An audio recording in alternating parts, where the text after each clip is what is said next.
the Imperial Era from scratch. This video is purely for entertainment and does not infringe on copyrights or laws. The rights to the novel and image belong to the original author. We do not claim ownership. Don't like waiting and want to listen to this fanfic in full now? Subscribe to our Patreon, where you'll find the best fanfics. Chapter 276, Fell Crystal Ore.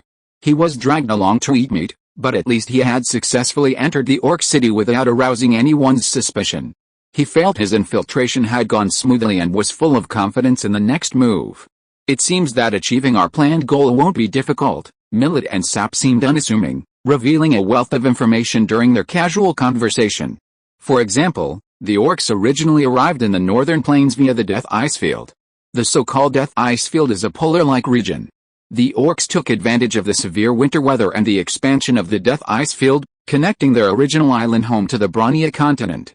The Orcs' reason for arriving in the northern plains was simple: their original homeland could no longer support so many Orcs. The lack of food, minerals, and wood, coupled with various natural disasters, made survival increasingly difficult in their homeland, forcing them to migrate to the northern plains. After discovering this vast land, the Orcs worked hard to build a new homeland and constructed ships to bring more of their kin. Hearing this, David thought of the Dark Elves. Their experiences overlapped remarkably, practically drawing on the same template. David wasn't sure what the Dark Elf situation was like when they first arrived on the Bronia continent. But the Orcs were faring much worse. Their population was vast, yet they relied on hunting for food. Furthermore, the barren lands of the northern plains rendered their already limited farming skills completely useless. Under these circumstances, the Orcs relied on green broth to survive. It was a thick, green substance stored in a jar inscribed with strange characters. Pour some of it into a container, add leaves, twigs, bark, weeds, or even soil, then add some water, stir well, and it was ready to eat. David was stunned as he watched Sap devour a bowl of green broth. Even more shocking was that even this substance was rationed, so Sap only made one bowl for himself and didn't offer any extra for Millet and David. After satisfying his hunger with a meager meat, Sap downed a bowl of green soup and envisioned a brighter tomorrow. Once our army defeats the metal men to the west, we'll be able to gain access to more fertile land, and there'll be endless delicious food to eat. Then Millet won't have to sneak out hunting during nighttime guard duty, and Marcella will be able to eat plenty of meat and grow up healthy and strong. Becoming a tall, strong female orc, Temple won't have to constantly complain about not having enough to eat, relying solely on water to fill her stomach. After a long conversation, Sap allowed the two to go back and rest, reminding them they still had to stand guard tonight, and then he went straight to bed. Millet didn't mind this and got up to leave. David, of course, had no reason to stay. Leaving Sap's residence, David roughly gauged the direction and realized they were not far from the area where he had seen the green light rising into the sky. Standing there, he could clearly sense the vast aura of chaos, countless times more powerful than the power contained in the talisman he had previously obtained. He surmised that the area was the factory where sigils and fail shells were made. He glanced over at Millet, his teammate heading straight for a residence diagonally across the street. So, he and Sap lived so close together. As for Temple's residence, David, of course, had no idea where it was, and he hadn't considered it. He glanced around to make sure no one was paying attention, then headed straight for his target area. Now a strong orc warrior, he could move freely around. As he advanced, David encountered many smaller orc laborers. Their status was significantly lower than Temple's, and when they saw him, they wouldn't even dare to look him in the eye. They would immediately move out of David's way, avoiding any contact. After a short walk, David saw green soup, fell shells, sigils, and other items, confirming his location. However, he couldn't enter the core area of the factory, which was heavily guarded by warriors. He didn't rashly attempt to force his way in, but walked straight past the door, as if he were just passing through. After wandering around for a while, he left the factory area, avoiding endless repetitions. He'd explored every accessible area, leaving the off-limits unexplored. He was debating whether to wait until night or find a way in now. Just as David was contemplating his next move, he sensed someone approaching him. "Temple? Why are you here?" A sturdy female orc stalked David and stopped him, her powerful muscles a reminder of her formidable and dangerous status. "Did you have guard duty last night? Did you have someone covering?" Before David could even begin, the orc launched into a flurry of inquiries, concluding, Temple, you've bullied Millet again." Staring at the furious orc before him, David wondered if he should explain that he hadn't bullied Millet. However, the orc, clearly impatient, didn't wait for David's explanation. She simply turned and left. Judging from the direction she was heading, perhaps she was heading to Millet? David stood there and watched for a moment, suddenly struck by a strange feeling. Aside from their appearance, what was the difference between these orcs and the humans of Winterfell? Even the glorious orc warriors were only concerned with munching on more meat. And the orcs as a whole simply wanted to survive. From the orcs' perspective, David could fully understand their frantic attack on Winterfell. But unfortunately, David was not an orc. In fact, he was their enemy. While he understood, he still had to defeat these orcs. He paused. A sudden thought struck him. The orcs' frenzied attack on Brunio was ultimately orchestrated by a mastermind. What about the orcs' own motives? Given a choice, would they continue their frenzied attack on every race on Brunia? Following this line of thought, David quickly realized a problem. As long as the orcs continued to wield the power of fell energy, David and the orcs could not coexist peacefully. This was determined by the nature of fell energy. The green broth, the orcs' mainstay, was essentially fell energy. What would become of these orcs if they kept drinking it? Would prolonged consumption drive them all insane? Never mind. I'm no savior after all. Nor am I a hero or leader of the orcs. If some orcs realized their problems and sought peaceful coexistence with the various races of Brunia, David wouldn't mind lending a hand. But he wasn't that great to personally lead the orcs out of their control. Exploring the next target area, it was also filled with a powerful aura of chaos. Upon arriving, David discovered that the aura and fell energy concentrations were even higher than in the factory area they had previously visited. The fell energy was so intense that the holy light within David nearly activated a defensive shield. Fortunately, he controlled his power well enough to avoid revealing his true identity. At the same time, David noticed that the skin of the orc laborer's ear had begun to turn green. Each orc appeared incredibly agitated, as if on stimulants. Their movements were twice as fast as those elsewhere. Just as he had suspected, orcs exposed to fell energy for extended periods of time would become increasingly frantic. Even the guards were no longer sober. David swaggered past, and they surprisingly didn't notice anything amiss. Following the chaotic atmosphere, David found himself in a slowly descending passage. After walking for a while, he was certain he was underground. After walking for about 10 minutes, the space before him suddenly widened, awash in a green glow. What fuck? David was surprised not by the bustling orc laborers around him, constantly swinging pickaxes and pushing carts in and out of the countless passages, but by the vast cluster of crystals before him, emitting a green glow. Is this crystal ore? He was all too familiar with this thing. Crystal ore, Winter City's most important resource, looked just like this. The biggest difference was that the crystal ore back home was blue and purple, containing pure energy, whereas the vast expanse of crystal ore before him was green, imbued with a chaotic, fell energy. He'd imagined countless possibilities, like seeing a pool of thick green liquid, or perhaps a strange altar emitting a chaotic aura, or even encountering an orc warlock skilled in strange magic. But he hadn't imagined anything like this. Isn't it shocking? This is a gift from our Lord, a sudden voice echoed, and a violent, chaotic aura appeared not far from David. Turning his head, he saw a green-skinned orc in a black robe standing there, staring at David. A confident smile adorned his face, clearly showing he didn't take David seriously. I don't know what strange means you've used to disguise yourself as a great orc, but since you've come this far, don't even think of leaving. With his hands open, green fell flames appeared in the black-robed orc's hands. With a thrust of his hands forward, they shot straight at David. Boom! The flames exploded, scattering green fell flames across the ground. David, struck by the blow, remained standing, his posture unchanged, though a faint golden hue appeared on his dark brown orcish form. With that kind of strength alone, there's no way else. Chapter 277 Planting a Seed Among the Orcs. The black-robed orc stared at David in astonishment, completely bewildered as to why his fell flames couldn't harm him. Then he noticed a faint golden glow emanating from David's body. What kind of power is this? Unfortunately, David wasn't in the mood for explanations. He was a tongue-tied person. Even when facing Laura, Eva, Gwen, and Helen, he rarely offered sweet nothings, preferring to express his affection for them through actions. He adopted the same style when facing his enemies. He began with holy fire again, his most proficient offensive spell. As David's power grew, the power he unleashed was now countless times greater than when he first learned it.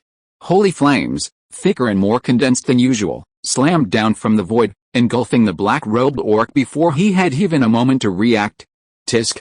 You're so arrogant, and you think you're so powerful. After casually complaining about the green-skinned orc, David summoned his holy light hunter, ready to clear out the orc laborers who were gradually gathering around him.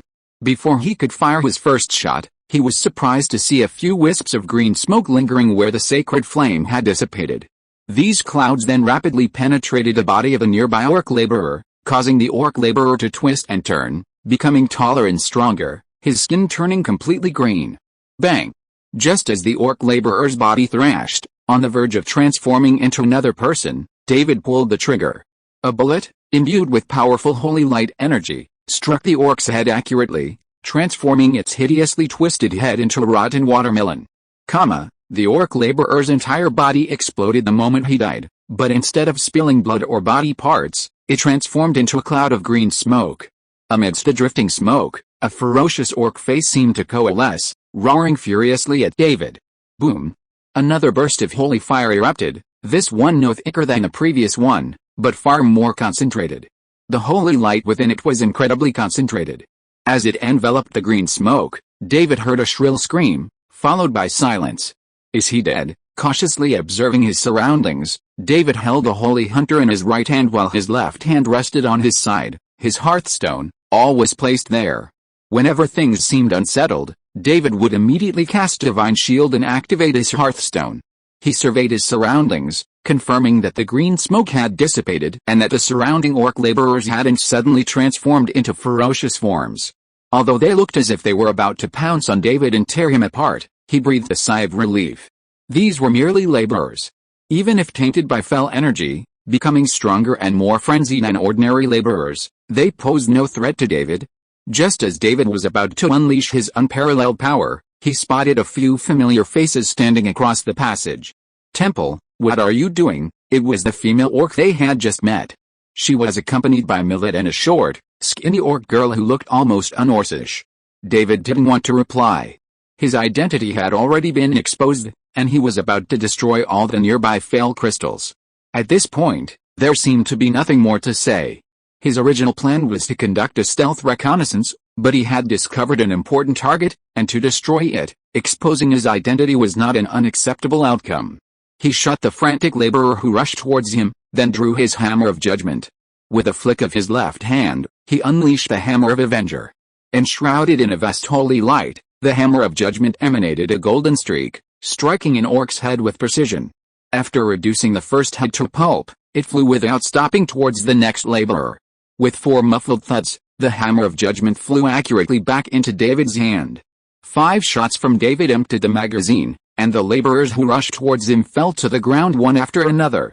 In the blink of an eye, David had already slaughtered several laborers. The female orc had barely finished questioning Temple when she witnessed this shocking scene. The orc woman reacted quickly, realizing what was happening. You're not Temple. You're a metal. David couldn't help but turn to look at the orc woman and Millet, who was shielding the orc girl behind him. Please don't call us metal, I'm a human, he mentally added, occasional Cybertronian, despicable metal, pretending to be a glorious orc warrior. Unfortunately, the orc woman ignored David's words. Drawing her hammer and axe from her belt, she roared and charged. Dagmar, Millet reached out to grab the orc woman, but was too slow to catch her. He immediately drew his bow and arrow, ready to provide support. However, just as he aimed at the imposter, he unexpectedly spotted several laborers, pickaxes raised, charging towards Dagmar, their eyes red. Dagmar, get out of the way, he shouted, unleashing his arrows, but not at David, but at the laborers who had attacked Dagmar. Hearing the warning from behind, Dagmar dove forward, dodging the attack from behind in perfect time. Using the momentum, he rolled to his feet and adjusted his stance, ensuring he had both Tambo and the attacker in his sight. Seeing the fallen laborer, Dagmar felt a flicker of confusion, wondering why these laborers had attacked her. She had no time to reflect, as more and more laborers, red-eyed and frantic, rushed towards them. Millet, protecting the orc girl beside him, moved towards Dagmar, attempting to rejoin her. Once they were all together again, Dagmar cautiously glanced at the group of laborers, their eyes red and ready to tear them apart, then turned to glare at the imposter Tambo not far away. "What did you do to them, me?" David calmly reloaded the light hunter's pistol, then returned it to its storage. It would be more appropriate to use his Cybertron form to face this group of minions. Before he could transform, he heard the female orc named Dagmar question him. "This is clearly your own fault." David glanced at Dagmar and Millid, suddenly wondering if these orcs could ever completely abandon fell energy. Especially after seeing the harm it causes firsthand. If these orcs could become a seed, taking root and sprouting within the orc community, it would surely be helpful to David and Winterfell, right? It was just a few words, no loss if they failed. But if they could truly cause the orcs to split and strife, it would be a huge win. This is the consequence of using fell energy. Fell energy. Dagmar was about to lash out, asking what this had to do with him, but instead she heard him talk about the consequences of using fell energy. What the heck was fell energy? Seeing Temple pointing to the giant green crystals nearby, Dagmar glanced over. What is this? As an orc, Dagmar was seeing this thing for the first time, but she quickly understood what fell energy was. After all, they ate green broth every day. And as an orc warrior, she was also familiar with the sigils that could unleash even greater power. She now wore them all. Looking down at the sigils hanging around her neck, Dagmar saw the faint green light emanating from them. She felt a surge of power fill her body, and at the same time, something began to affect her. A surge of passion filled her, and she wanted to swing her weapon with all her might, regardless of whether she was targeting an enemy or not. Dagmar felt something was amiss, but the quiet Millid was the first to notice. He felt the urge to swing his great axe and mow down everything around him, even Marcella beside him. This immediately caught Millid's attention, and he immediately removed the sigils and tossed them aside. "It seems you've understood." Millid's face was grim, and the thought of how he and Marcella had been eating that green broth for so long only made his expression even uglier. Dagmar was only slightly skeptical.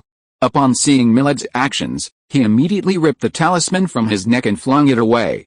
But neither Dagmar nor Millid looked pleased. They both realized a problem. Could the orcs truly escape the power known as fell energy? This power was bestowed upon them by their god, Archaeologist. Furthermore, given their current predicament, the orcs relied on this power to survive and fight the metal men to the west.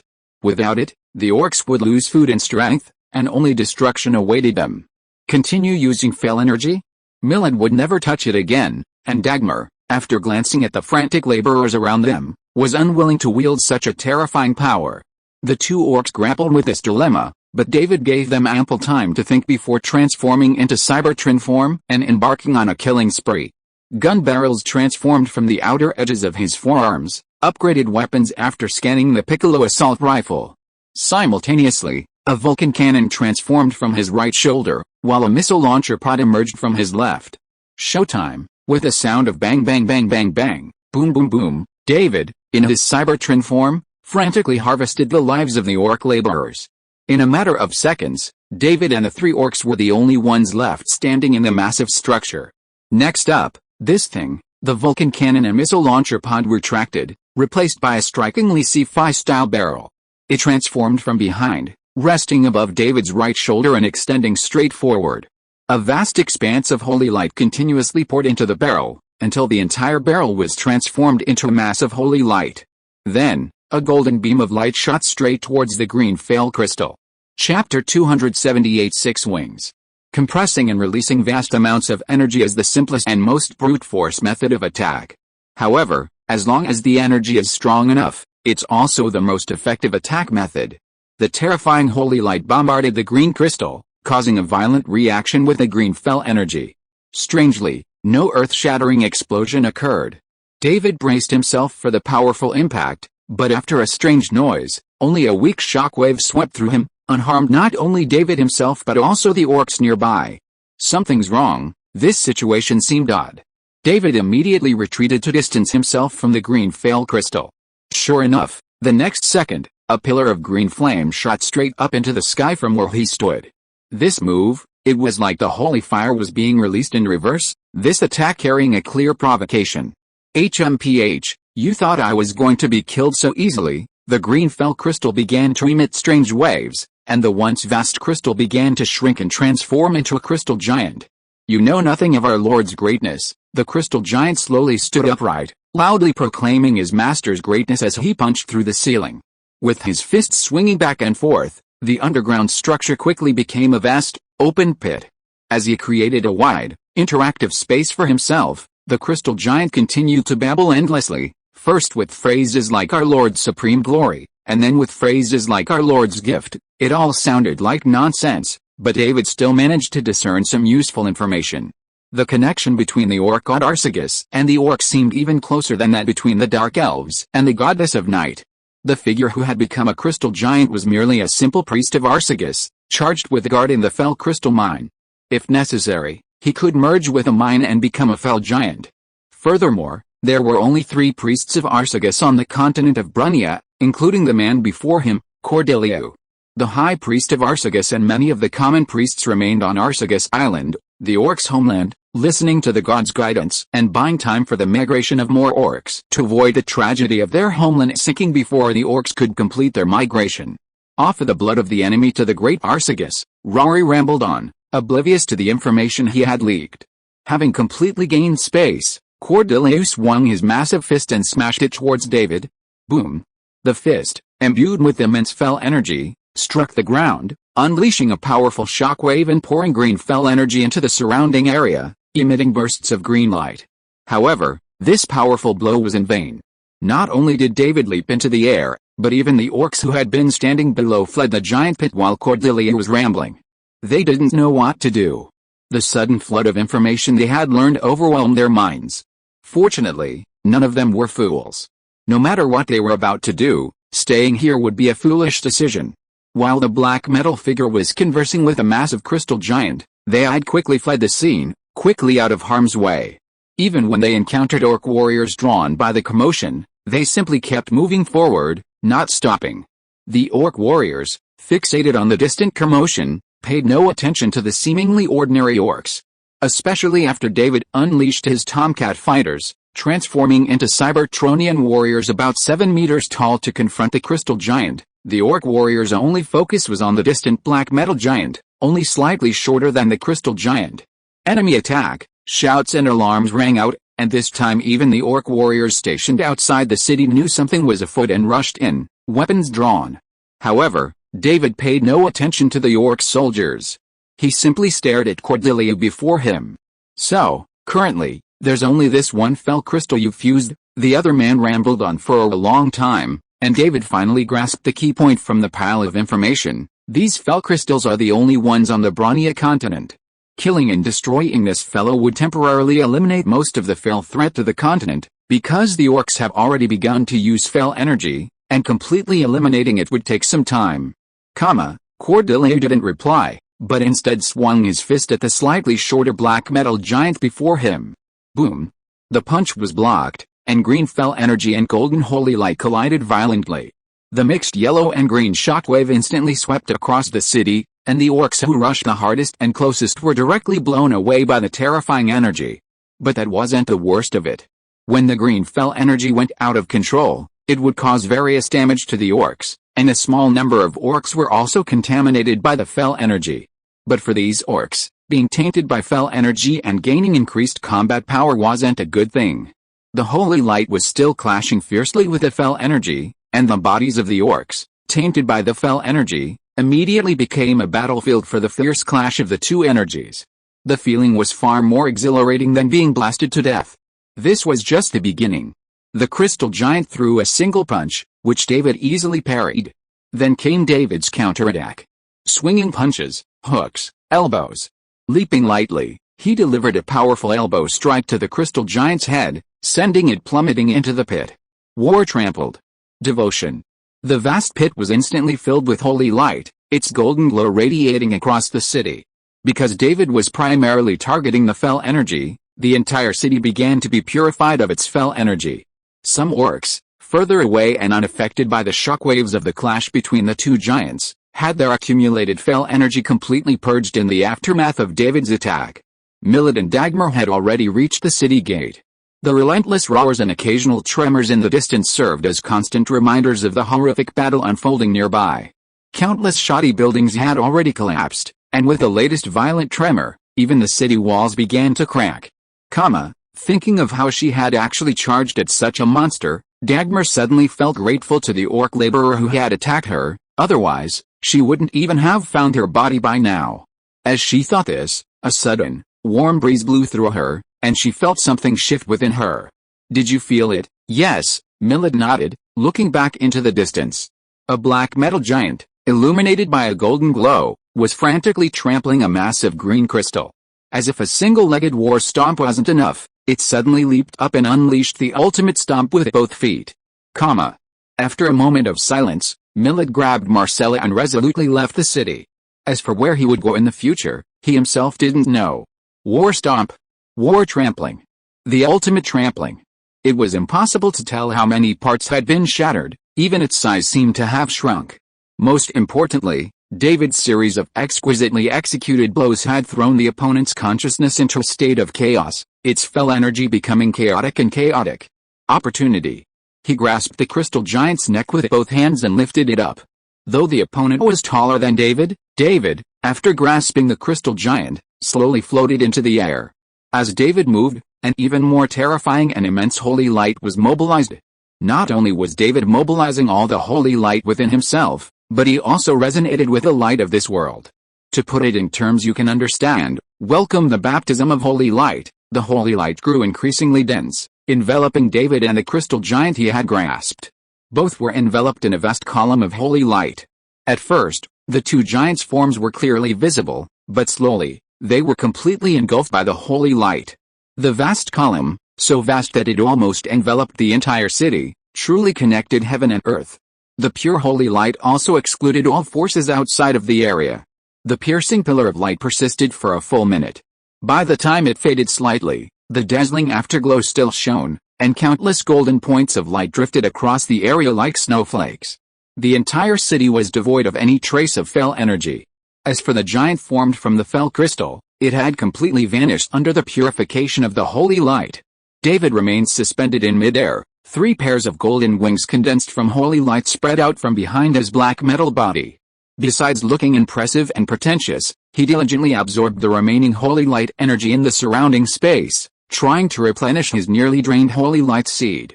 This move is powerful and impressive, but it consumes too much mana. However, there was an unexpected reward. David glanced around. Many orcs on the outskirts of the city stared blankly at David in midair. The madness and hostility in their eyes had faded.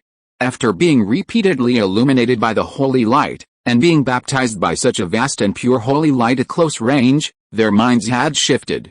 They no longer resented David, the metal man, but instead sincerely respected this immensely powerful being, perhaps even a god. However, their original intentions remained, preventing the orcs from immediately kneeling and submitting. They were in a state of confusion, unsure of what to do.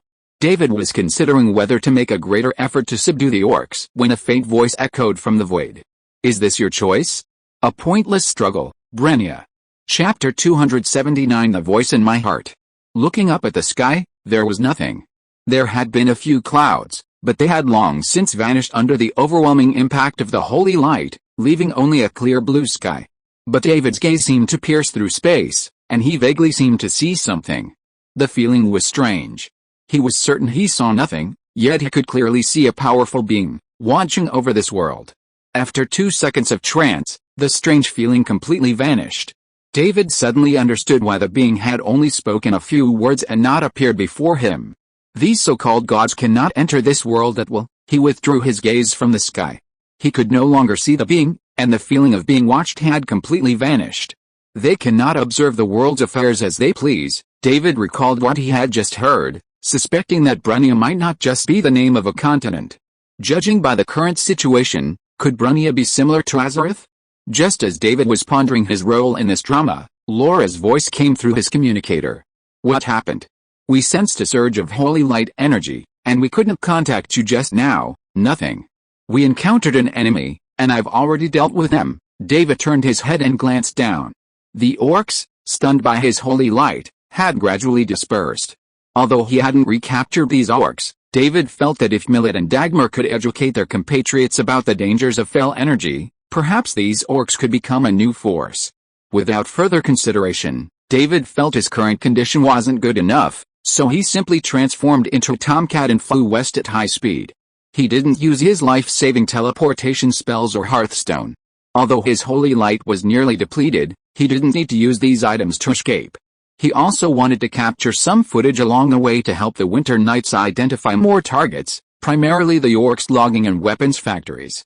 So, upon returning to Snowforest, David immediately sought out Gareth Stanton and shared his list of target locations with the commander. After Gareth left, Laura, Steve, Medivh, and the others gathered around David to inquire about the situation. What exactly happened? David had said he was going to the orcs' homeland to gather information, but he'd caused such a commotion. Even a mage as powerful as Medivh, let alone one with even a modicum of supernatural power, would have sensed the overwhelming holy light.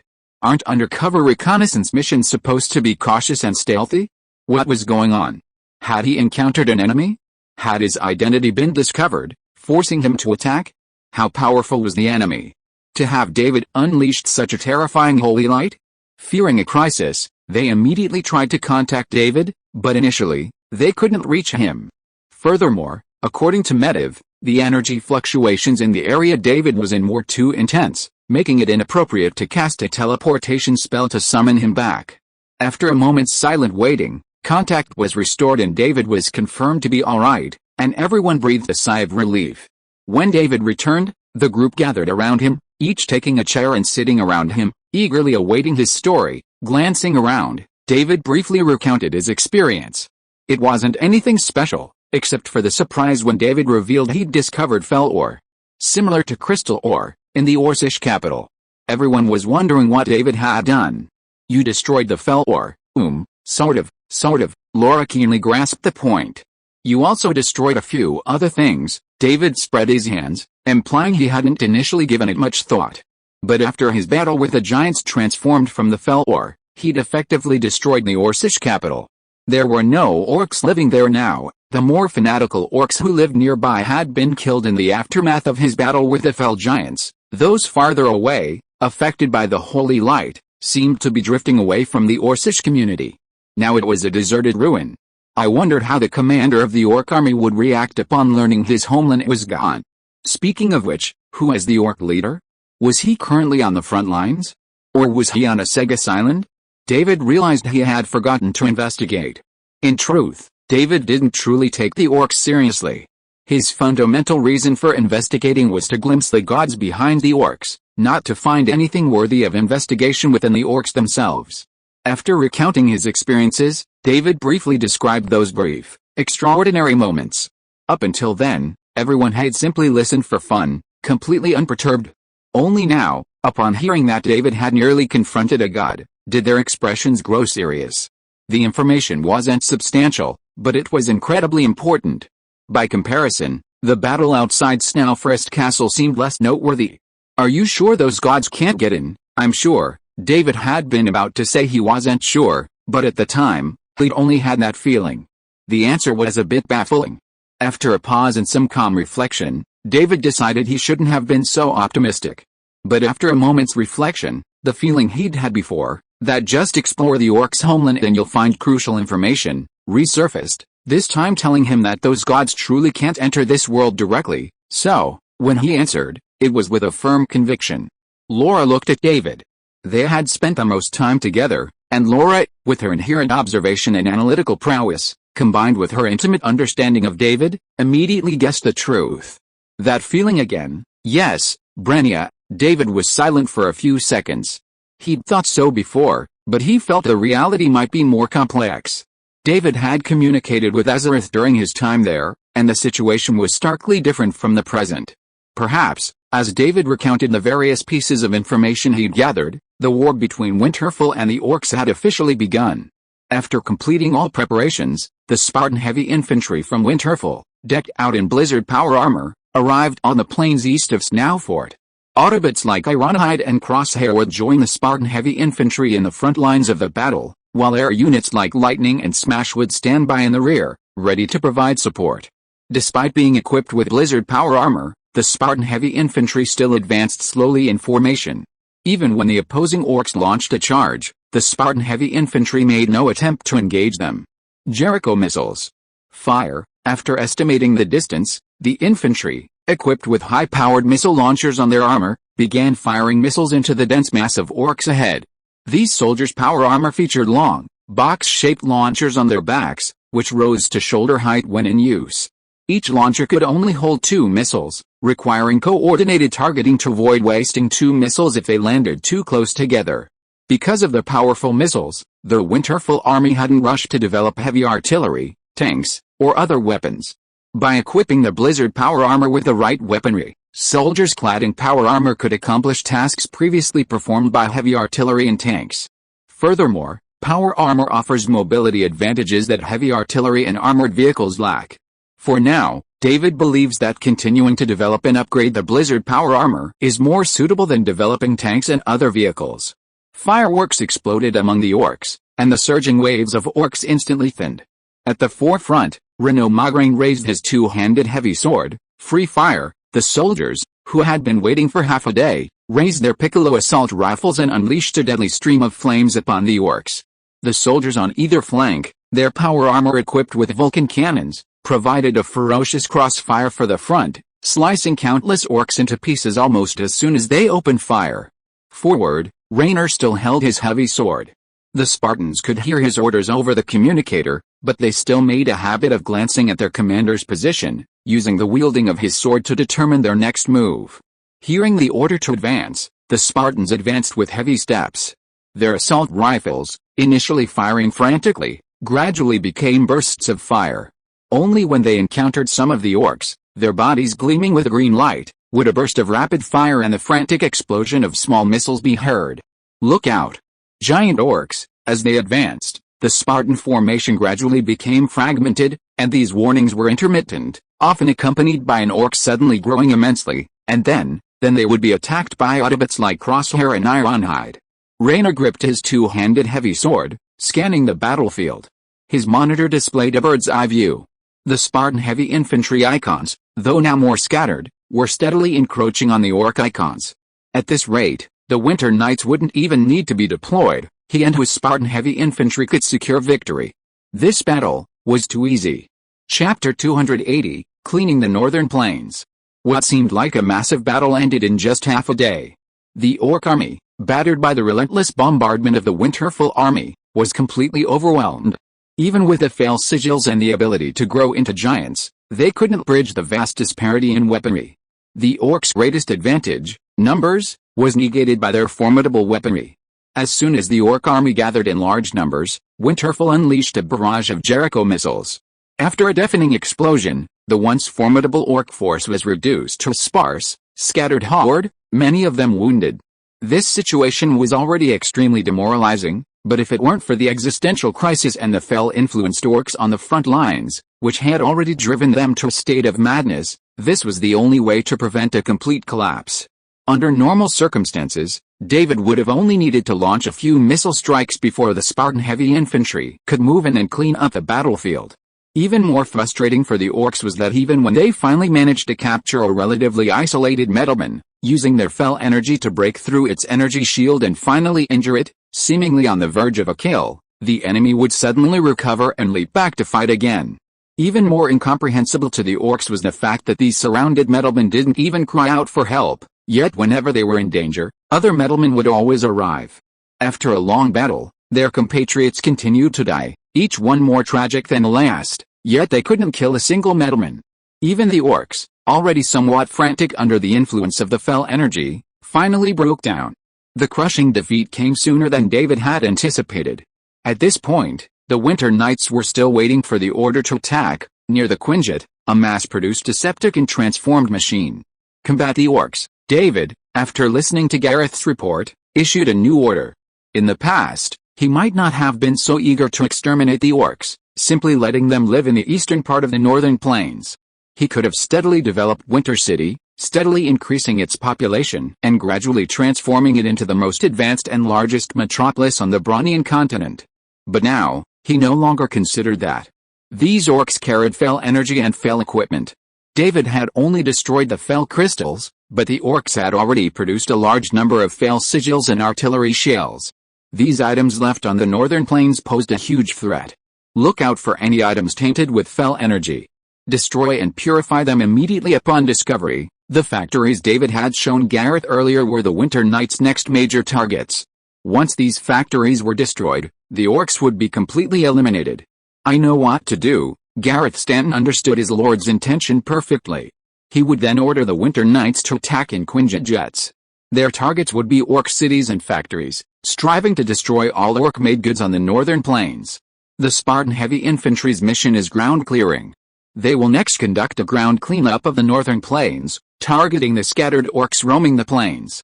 This isn't exciting work, it's tedious and time-consuming, but it also serves as a form of training for the Spartan heavy infantry. If all goes well, the entire northern plains will be free of the orc threat in 6 months.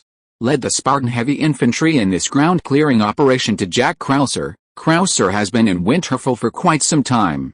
Through diligent training, he has become a formidable hunter, and tracking is precisely his specialty. Therefore, Krauser is more suitable for this task than Gareth, and David has other tasks for Gareth to perform. Although the orcs have been defeated, their threat isn't completely eliminated. There are still many orcs on their home island of Asegus, and they might not be as aggressive as they are next time. Furthermore, the elves south of Winterfell are also not very active, and David wants Gareth to go to Iron Tree Keep to check on the situation. The most important thing is that you ensure smooth transportation between Iron Tree Keep and Winter City. Gareth nodded. He knew why the Lord had asked him to leave the orcs behind and go to Iron Tree Keep. The Kingdom of Tiran was forcibly relocating its population to Winter City, but the war between Iron Tree Keep and the elves prevented these people from reaching Winter City smoothly. This was unacceptable to David, so he asked Gareth to restore transportation and ensure that these people could arrive in Winter City as usual and become citizens of Winter City. Afterwards, David appointed Megatron as the commander of Snowfort, responsible for the follow-up work of the war against the orcs, and then he returned to Winter City with many of his companions. Megatron was absolutely loyal to him, so there was no need to worry about sudden betrayal.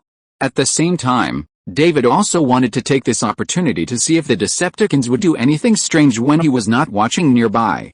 Sir, how should I write the report to His Majesty? Elias Parker knew the Lord wasn't feeling well.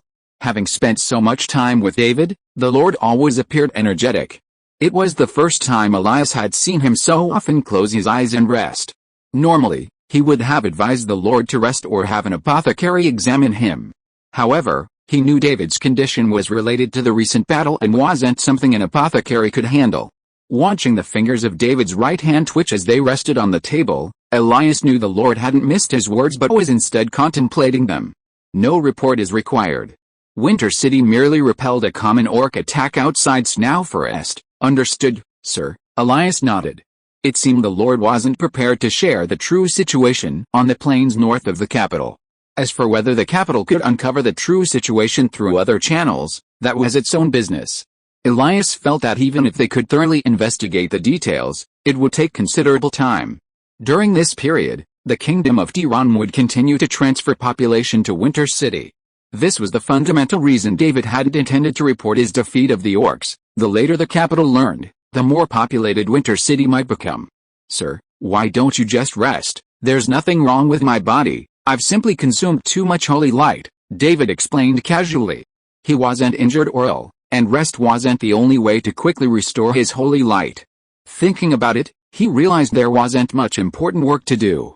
Krauser led the heavy infantry to eliminate the remaining orcs, while the Winter Knights, under Megatron's command, focused on attacking orc towns and factories. Gareth led a small group of Winter Knights to Iron Tree Keep. Once the roads were clear, Winter City would enter a period of rapid population growth. The city's development plans were already complete, with Weatherby handling internal affairs and Elizabeth overseeing public security. There wasn't much that David needed to handle personally.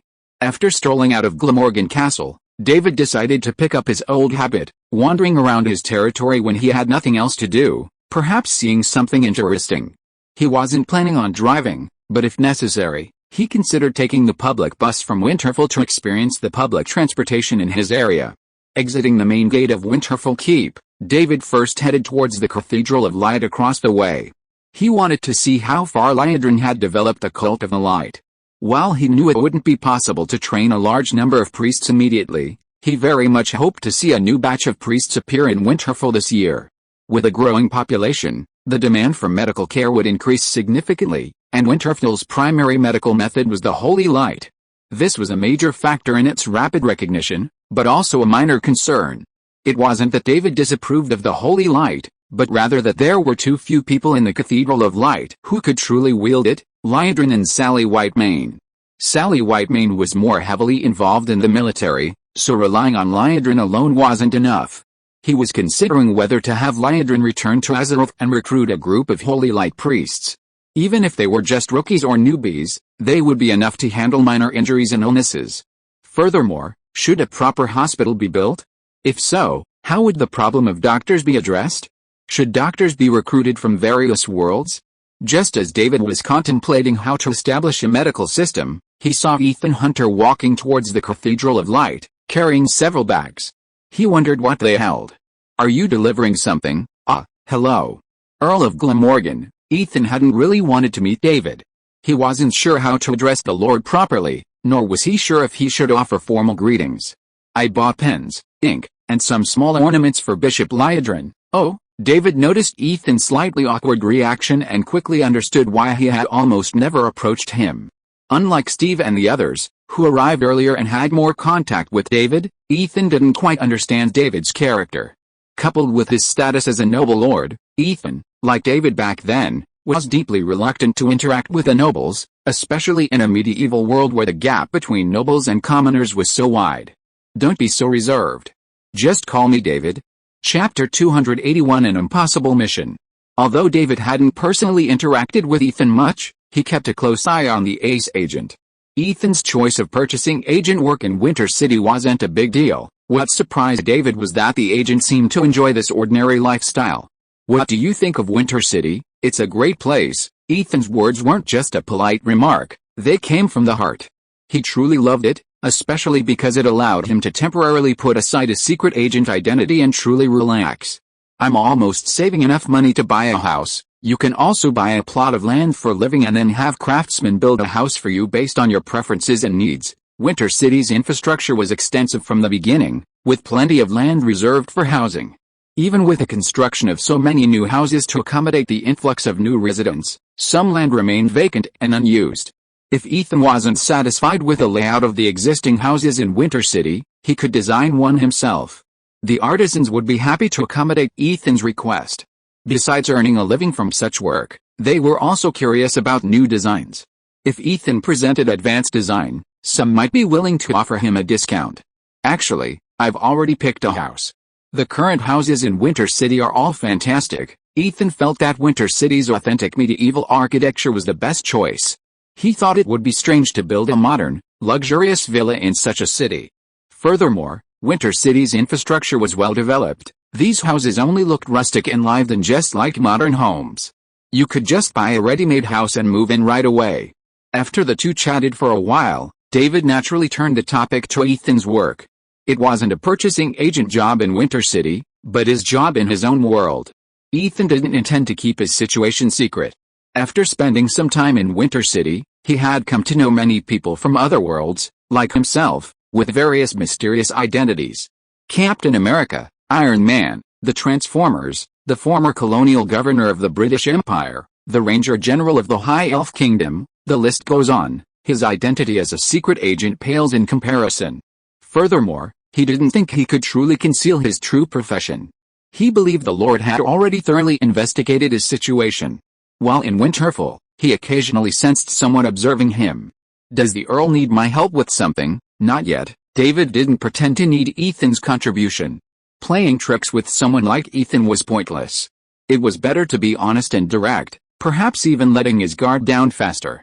He was curious about what reward he would receive if he raised the favorability of Ethan Hunt, the elite agent. Since this question came to mind upon meeting Ethan, he hadn't thought through how to best steer the conversation, so the two of them were mostly just chatting awkwardly. They just chatted about whatever came to mind. Fortunately, Ethan was curious about many things, and after confirming David's friendliness, he asked him many questions about Winterfell. Besides that, there was something Eva had mentioned to him earlier, something he wasn't entirely sure about. For example, if he encountered trouble and needed Winter City's help, he could directly borrow Winter City's resources, including weapons. David confirmed this. Although the relationship between David and the alien visitors would change as they grew stronger, Winter City would still treat those from other worlds with some preferential treatment. After all, an alien visitor represented the resources of a new world. As Winter City grew, perhaps David would gradually expand Winter City's influence to more worlds. Including the latest equipment, it was impossible for Ethan not to be curious about Winter City's weaponry. However, from the beginning, he had considered himself an ordinary person, assuming he wasn't entitled to access Winter City's new equipment. But now, David had learned that wasn't the case. If he asked, could he still borrow those things? As long as you can use them, David explained. Ethan would probably find it difficult to use equipment like the Blizzard power armor directly, requiring extensive training first. Beyond that, there were no major restrictions. What kind of equipment is all this? Seeing Ethan's curious expression, David offered to come with him for a tour later if he had nothing else to do. The two had already entered the Cathedral of Light and found Liadrin, who was teaching a priest apprentice the knowledge of the Holy Light.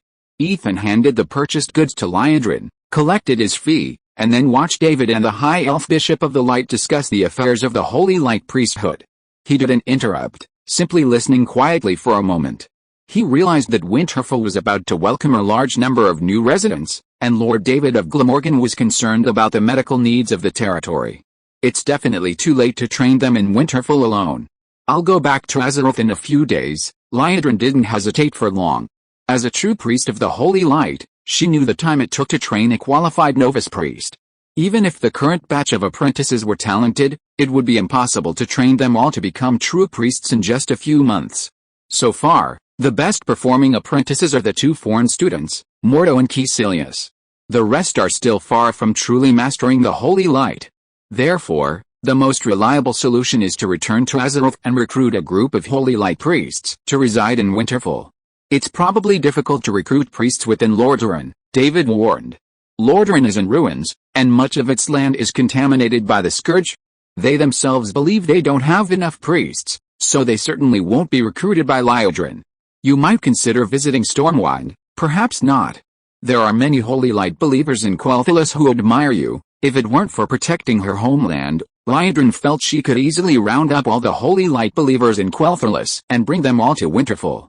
That's a stretch. David felt that if Liadrin did that, Quel'Thalas might immediately sever ties with Winterfell. After finishing his business, David greeted Mordo and Caecilius.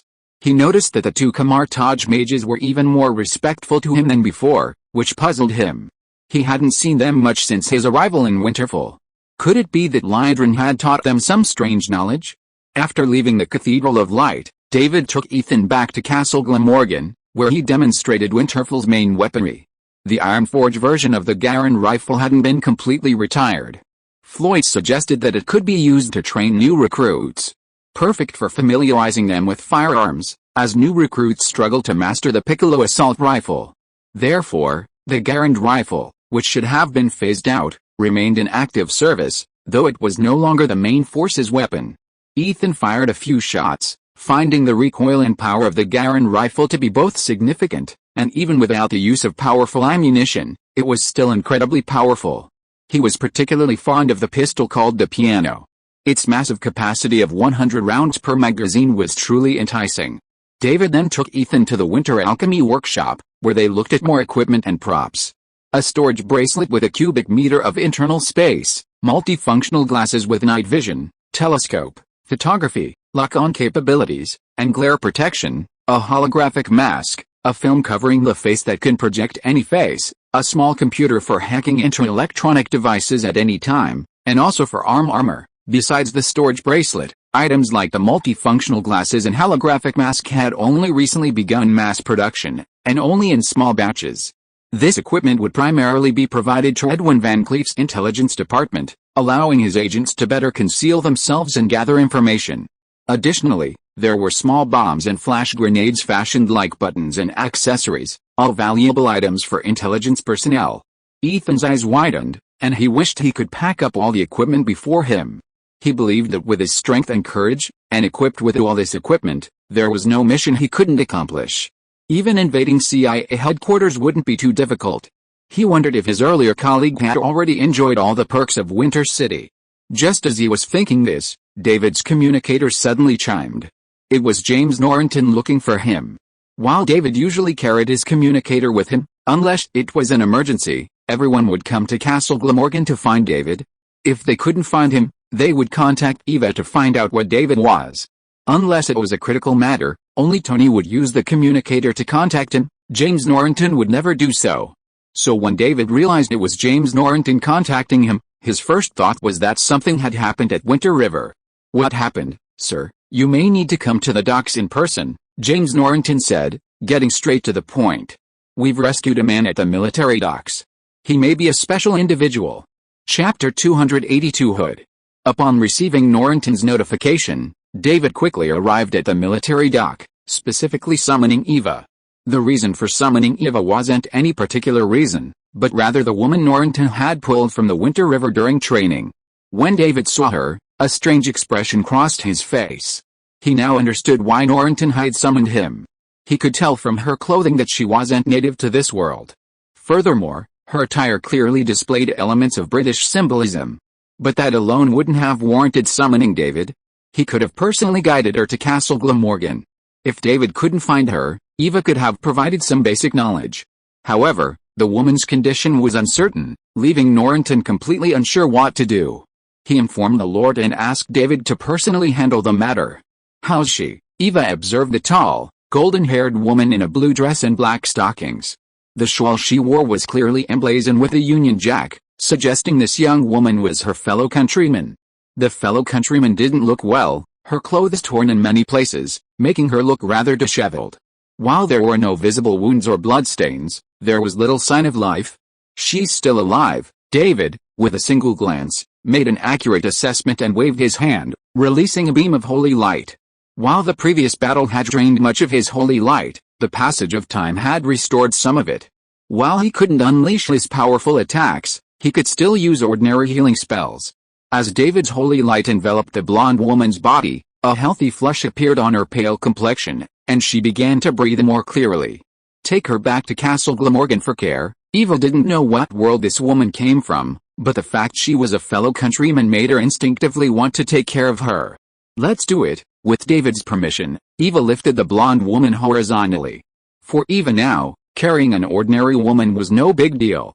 David was discussing the details with James Norrington, wanting to know how he had discovered the woman. "I was training the sailors." Although his sailors were already well versed in maneuvering the sailboats on the Winter River, he still occasionally took them on sailing trips. This wasn't just to get the sailors used to ship life, but also to cultivate their rapport, especially with sailboats, which required a strong rapport for smooth sailing. "Then we bumped into something, and then we found the lady." Norrington's expression was awkward as he spoke. He suspected the lady had been nearly killed by his boat. While he didn't know where the lady had come from or why she had appeared in the water, the fact that he and his sailors had hid her was a fact. He was considering whether he should wait for the lady to wake up and then personally apologize with gifts. David listened to James Norrington's story in silence, his mind already forming some suspicions. He also understood why Norrington was so upset, and offered a few words of comfort. "Don't blame yourself. If I'm not mistaken, her injuries weren't caused by you." James Norrington nodded. He immediately understood that the Lord had recognized the blonde woman and even knew why she was critically injured and near death. Norrington felt relieved after confirming that he hadn't nearly hit her with a boat. Of course, as a gentleman, he still had to apologize. After all, he had hit her, hadn't he? Even if the serious injuries weren't his fault, he had nearly delivered the final blow.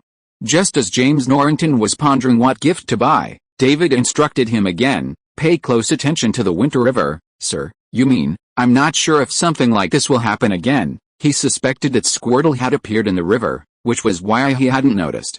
"And even if that's not the case, shouldn't we officially start the surface patrols?" Tony had originally been asked to build a few speedboats, but after the Cybertronians joined Winter City and helped David build a few mass-produced Quinjet Decepticons, he handed the task over to Cybertron's scientists. This time, the requirements were more modest, just a few surface Decepticon speedboats. 3 were quickly built. These patrol boats, named Thunderbolts by David, now constitute Winter City's only military vessels, aside from the Skyfire. "I see what we need to do." Perhaps the Dark Elves' attention had truly been drawn to the Lost Lands by Cecil, as no new Dark Elf ships had appeared recently. But they couldn't continue to ignore the defenses of the Winter River. As the sailors gradually learned to operate the ships, they should indeed begin to shoulder the original obligations and responsibilities of the Navy. After chatting with Norrington for a few more words and confirming that the naval construction was progressing steadily according to plan, David left the military dock. By then, Eva had already taken the blonde woman back to Castle Glamorgan, and David and Ethan, who had been watching the excitement from the sidelines, were walking back. You know the identity of that woman, right? After all, he was an ace agent, and Ethan noticed this the moment David saw the woman. The subsequent conversation between David and Norrington only made him more certain. Yes, who is she? Ethan was curious. Who is that woman, even though she was so seriously injured? And why did she appear in the water? Hood. Ethan nodded, still waiting for the follow-up content, but after waiting for a while, he didn't hear anything. That's all. Oh, sorry. The name is not accurate enough. David waved his hand to apologize. The correct name should be the British Royal Navy Admiral-class battlecruiser Hood, HMS Hood? You mean she served on that battleship? No, I mean, she is Hood. Ethan paused, holding his temples with both hands, a little bit unable to understand what David said. I may not understand it correctly. You mean, that woman is actually the HMS Hood, the battleship that was sunk during World War II? Yes, you understand it absolutely right. Seeing that Ethan still had an incredible expression, David made him understand the current situation in one sentence. Think about Transformers, countless universes, countless worlds, and enough magical things. Compared to that, this is nothing. Okay, what you said makes sense. Ethan had to admit that David was right. Ever since arriving in this place, he'd learned that parallel universes and the multiverse weren't just imaginary theories, but realities. In a place like this, no matter what you saw, there was no need to be unbelievable. Continuing on, the two soon returned to the main gate of Winter Fortress. Ethan didn't continue with David, knowing David would go greet Miss Hood next. He preferred to go see if there were any more purchasing agents. And maybe even fill his stomach. Watching Ethan leave, David suddenly felt a surge of energy, his inner holy light instantly regenerating significantly. A spiritual boost. Spending half a day with Ethan must have truly let down the ace agent's guard, allowing him to consider David a worthy friend, hence the reward. Compared to physical or skill-related bonuses, spiritual ones were the easiest for David to notice. Even the smallest improvement was a noticeable change for someone like him, who wielded mysterious powers. Ethan Hunt's mental strength is indeed strong, so it's not surprising that he's rewarded for it. David didn't see any harm in this kind of reward. A mental boost was no different from a direct strength boost. Even if the increase was smaller, it didn't matter, the relationship could still be improved. Come to think of it, Gwen and I are already so close, and Gwen has repaid me with so much. It stands to reason that she's given me more than just one reward, right? What exactly is it? Standing at the doorway, David pondered for a moment, considering finding a time to thoroughly test him. He couldn't just test himself. Perhaps he should also test whether Gwen possessed any special talents. Back at Castle Glamorgan, David asked someone and found Eva's location, her own room on the second floor. Unexpectedly, Eva had taken Hood to her room to take care of him. David went straight to Eva's bedroom door on the second floor. The door was open, and David also encountered Gwen and Helen. The three women stood by the bed, examining Hood as he lay there. He coughed loudly to remind everyone that he was here. Helen, Gwen and Eva all greeted David with a smile. Unexpectedly, David's cough woke up Hood, who was lying on the bed. He sat up suddenly from the bed, eyes wide open, trying to check the surroundings. As a result, he got up too suddenly, and his body was still a little weak, causing a dizziness in his head. His beautiful big eyes turned into a pair of mosquito coils, and then he fell heavily back into the bed. After a few seconds, she felt that the dizziness had subsided a lot. And then she looked at the strangers beside the bed with a questioning look on her face. Where is this place? Who are you? Chapter 283 Hood Can't Return Home. Eva gave Hood a brief overview of the situation. She was already very experienced at this job, knowing exactly what was essential to cover and what could be briefly mentioned, ensuring the newcomer could quickly understand the situation and avoid any confusion. Sure enough, Hood, though incredulous, at least understood everything. Such a miraculous thing. By the way, were you in any trouble before you passed out? Unaware of Hood's identity, Eva was curious about what had happened to this fellow countryman before her, and why he had been so severely injured. "Before you passed out? I was engaging in a firefight with the iron-blooded Bismarck at sea. I think I was hit." "Iron-blooded? Bismarck?" Eva exchanged glances with Gwen and Helen, then with David. She immediately realized that he must know the true identity of the woman before her. Just as she was about to ask how to address him, Hood suddenly rubbed her head and said, "Have I been sunk?" Although Eva had just introduced her to Winterfell and explained some of the situation, she still felt as if she had died on the battlefield and then entered this world. "I'm sure you're alive now," David said, winking at Eva, indicating that he would explain Hood's condition later. "I've healed your wounds. Are you feeling any discomfort, injured?" "Yes, I am." Hood briefly felt around and found no wounds. After a moment's pause, she remembered that she had been hit hard by the Bismarck's main gun and was seriously injured. Before she lost consciousness, she remembered sinking to the bottom of the sea. Regardless, she had indeed been rescued by these people. As a lady, Hood immediately thanked David, Eva, and the others, and introduced herself formally, "Admiral-class battlecruiser HMS Hood, Royal Navy. Thank you very much for your assistance, Hood." This time, not only Eva looked at David, but Gwen also turned her head and gave him a curious look. David had no choice but to let Hood rest for a while. He then led the two curious women, one completely confused, out of the bedroom and found a lounge, where he briefly described Hood's situation. "So this Miss Hood is actually that battleship from World War II?" After hearing David's description, Gwen found this very strange. Why would a battleship take on human form? The battleships in that world are transformed into young girls? These girls fight at sea and against unknown monsters? What kind of strange world is this? Eva was speechless. This setting sounded very unconventional. David spread his hands. He noticed that after Eva understood the details, she glanced at him a few times, probably guessing how he had recognized Miss Hood's true identity. However, Eva never displayed her savvy in this area in front of David. She simply ignored the matter, pretending she knew nothing.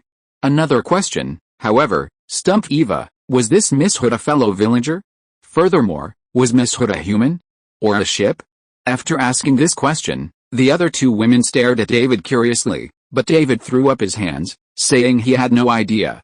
He couldn't blame him. The game's setting on this subject had always been vague, with no official explanation. It seemed the only explanation was that it was a special life form infinitely close to human. "I'm more curious about that so-called ship suit," Helen said. After listening for a while, and finally understanding the details through Gwen and Eva's explanation, she didn't care whether Miss Hood was human or not. After all, she had seen many inhuman beings in Winterfell, and even in the eyes of the Spartans, led by her, David was not human. She was more curious about what that so-called ship suit looked like. It could transform a seemingly delicate girl into a ship more formidable than a battleship. While she had never seen a World War II battleship, she had seen the Skyfire anchored on the Winter River. The battleship Skyfire transformed into was based on the HMS Belfast, a World War II light cruiser, while the Hood was a battlecruiser far more powerful than that. If Hood lives in Winterfell permanently, you should see her soon. David was equally curious. Hood had no ship armor around her. He wondered if the armor materialized out of thin air when she switched to combat mode. Or was it specially manufactured for her and stored in a special place? Or could it transform into a battleship and remain anchored on the water, as in the anime? Either way, Hood's arrival signaled the arrival of yet another wave of cutting-edge technology to Winterfell, and Tony would likely be delighted. After chatting for a while and clarifying Hood's situation, they returned to Eva's room. Hood was no longer lying in bed at this time, but was standing by the window looking outside. When he heard the door open, he immediately turned around and greeted several people very politely. "Would you like to rest a bit? Thanks to the Earl of Glamorgan for healing my wounds, I'm feeling much better now." He had already introduced several people by name during his explanation, and Hood knew the young man who had healed him was the city's lord, David, the Earl of Glamorgan.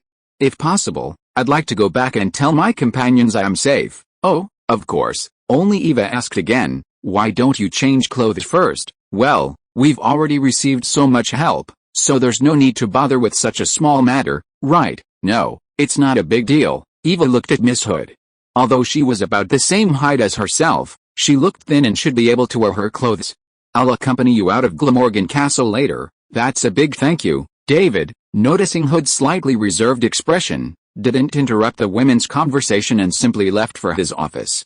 He was used to this. Every newcomer had to make a few trips back and forth, becoming accustomed to this ability before gradually settling into life in Winterfell. There was no rush to gain a closer relationship with Hood and reap the rewards. David hadn't anticipated Hood's unique situation. Can't go back? What do you mean? David sat behind his desk, game controller still clutched, staring in surprise at Eva and the dejected Hood. It's literally what it says. Hood can't return to her world, huh? A similar situation had only occurred with Sharon before, but it was later confirmed that Sharon's inability to return was due to her own unwillingness, a problem long since resolved. Now, Sharon, like everyone else, could freely travel between her own world and Winterfell. Sharon had been spending less time in Winterfell lately because she'd begun devoting more of her energy to her own world. Hood probably had no mental issues, right? So why couldn't he return? David scratched his head, unable to come up with an answer. Maybe it's just his physical condition? Rest for a while and try again. Maybe he can go back, at this point. It seemed like the only way to cope. Eva took the opportunity to invite Hood to stay in Winter City. Perhaps things would improve after a while. Winter City was full of unique technologies and abilities, so helping Hood back seemed easy. Excuse me, Hood smiled and thanked David and Eva again. Thank you very much for your generosity, you're welcome. Just as David smiled and agreed, he noticed something blue suddenly fall beside Hood. The crisp sound caught the attention of several people in the office, including Hood. They saw a blue cube suddenly appear out of nowhere and fall to the ground. What is this? Eva immediately turned to look at David, who looked at the cube. It was Hood who exclaimed in surprise, "Is this a mind cube? Why is this thing here?" David knew why it was there, but he hadn't expected Hood to give it as a reward. What was the purpose of this blue cube, which looked like a mind cube? Could it be used to summon other ship jewels, just like in the game? Or did it have some other purpose? Having previously received items like potatoes, crystal ore, and golden apples as rewards, David knew these items wouldn't necessarily replicate their original functions. Therefore, he wasn't sure of the specific function of the cube before actually using it. However, now wasn't the time to dwell on that. He needed to first explain to Hood why this object had suddenly appeared. I possess some special abilities that can cause all sorts of things to suddenly appear around me. David glanced at Hood and added, and it's also related to the person I was interacting with at the time. Is it because of your strange abilities, Lord? Hood looked at the blue cube before him and suddenly understood why he had come to this strange world. It all started with this man. However, considering his current state, perhaps arriving in this place called Winter City was a stroke of luck. Otherwise, he would be sleeping at the bottom of the ocean by now. Hood began to wonder if this was the reason he couldn't return. Was he actually dead in his own world? Did she not simply travel to another world, but gain a new life? Various questions kept popping up in his mind, causing Hood to completely forget about the blue Rubik's Cube in front of him. If you're listening to this novel on a channel other than Fanfic World, it means they downloaded and uploaded it without effort. We cordially invite you to visit our channel, Mundo Fanfic Novelis. There you'll find the original version of this story and you can explore many other novels of various genres. We're waiting for you to immerse yourself in a world of incredible novels. Chapter 284 Ownership of Intellectual Property.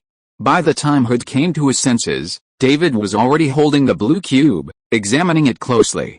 Seeing both David and Eva examining it curiously, Hood briefly explained the object to them. This is the Mind Cube, a key component for building ships like mine. According to Hood, her world relied on this technology to build humanoid warships like hers. The Mind Cube would form two parts, the human and the ship suit. Only the human created by the Mind Cube could use the ship suit, ordinary humans couldn't. So, this thing can build ships like yours? How do I use it? David tried it after receiving it, but it didn't respond, giving no prompts or inquiries. It remained a blue cube. Well, I don't know. Hood shook her head. She knew it was the key component for building ships like hers, but she wasn't sure how to use it. David wasn't disappointed. He could just study it slowly. He had a lot of free time lately. Eva took Hood to the guest rooms and toured the entire castle. Besides David and the other women's bedrooms, Glamorgan Castle also had several guest rooms for entertaining guests. However, ordinary guests couldn't be brought into Glamorgan Castle for entertaining, they were sent directly to the Winter Hotel. Even Princess Sophia and Lord Sutton Stewart stayed at the hotel when they visited Winter City. But Eva, wanting to take care of her fellow countrymen, left her at Glamorgan Castle. She no longer cared about whether Hood was a human or a ship, she simply treated her as a fellow countryman from another world. Furthermore, as a soldier herself, Eva had a certain fondness for the glory of the former Royal Navy. More importantly, Eva felt Hood was crucial to Winter City, which was rapidly developing its navy, and she wanted to win him over. After the two left, David continued to fiddle with his blue Rubik's Cube. He began to wonder if he needed to prepare a large amount of gold coins to trigger the card draw mechanic. He simply took out some and tried. Sadly, even when placed alongside the gold coins, nothing happened. With no clues, David gave up tinkering and tossed the Rubik's Cube into a drawer, leaving it to accompany the Mind Stone. Closing the drawer and retrieving the game controller, David was about to resume playing when Laura arrived again. "Is that pretty girl named Hood new here?" "Yes, what kind of world is she from?" David explained some more.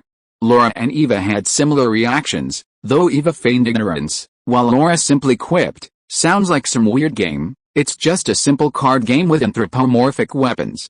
Those kinds of games aren't uncommon. Besides battleships, other items like guns and airplanes suffered the same fate.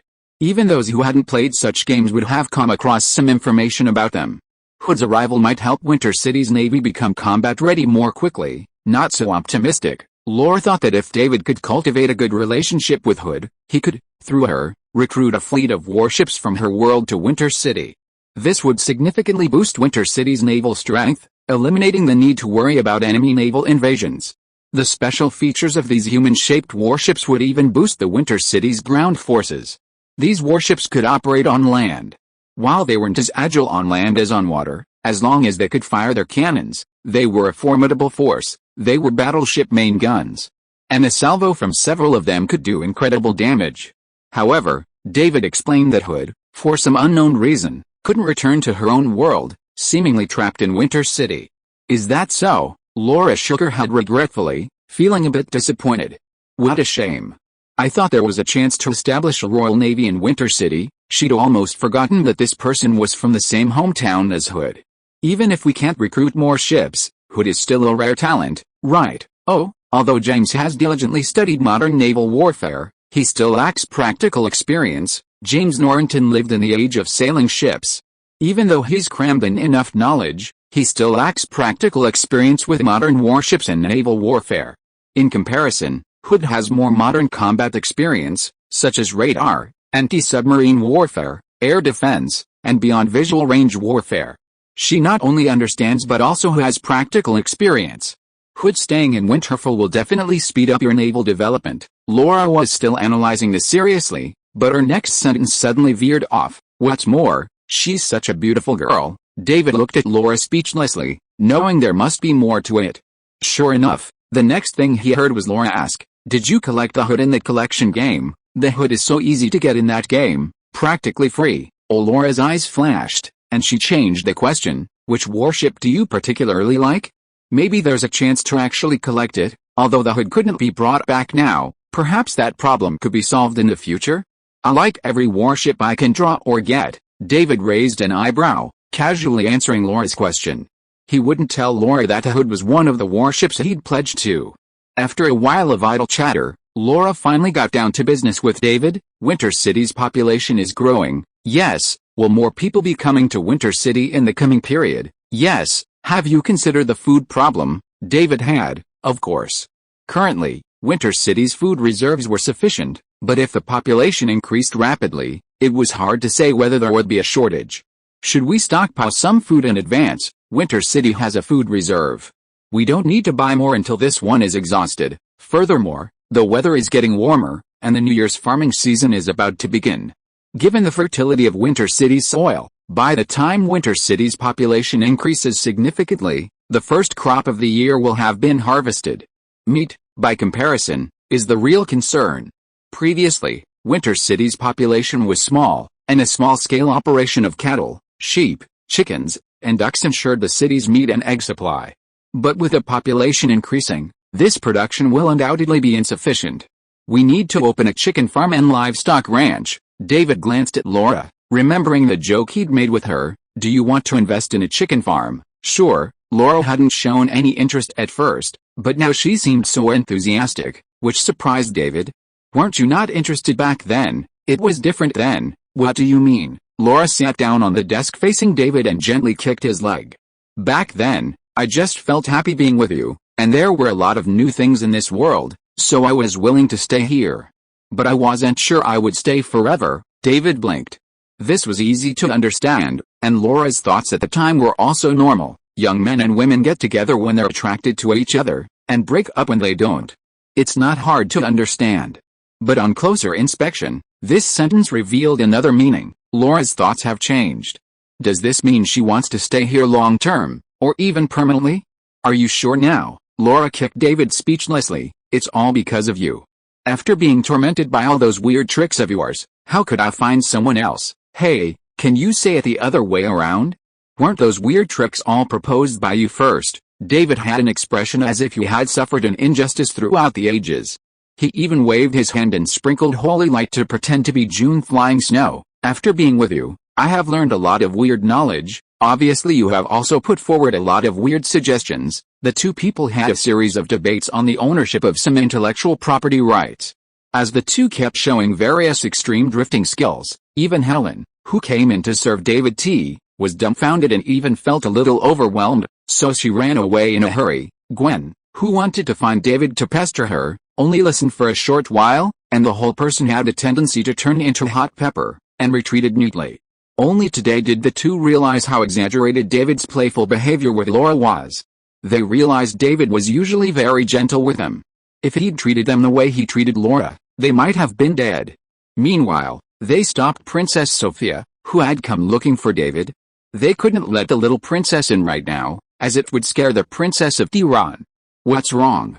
Is David discussing something important? Helen and Gwen exchanged glances. Gwen, having just recovered, nodded vigorously. Something serious? Oh, Sophia glanced at Gwen, then at Helen. Her round eyes rolled around, and she didn't dwell on the topic.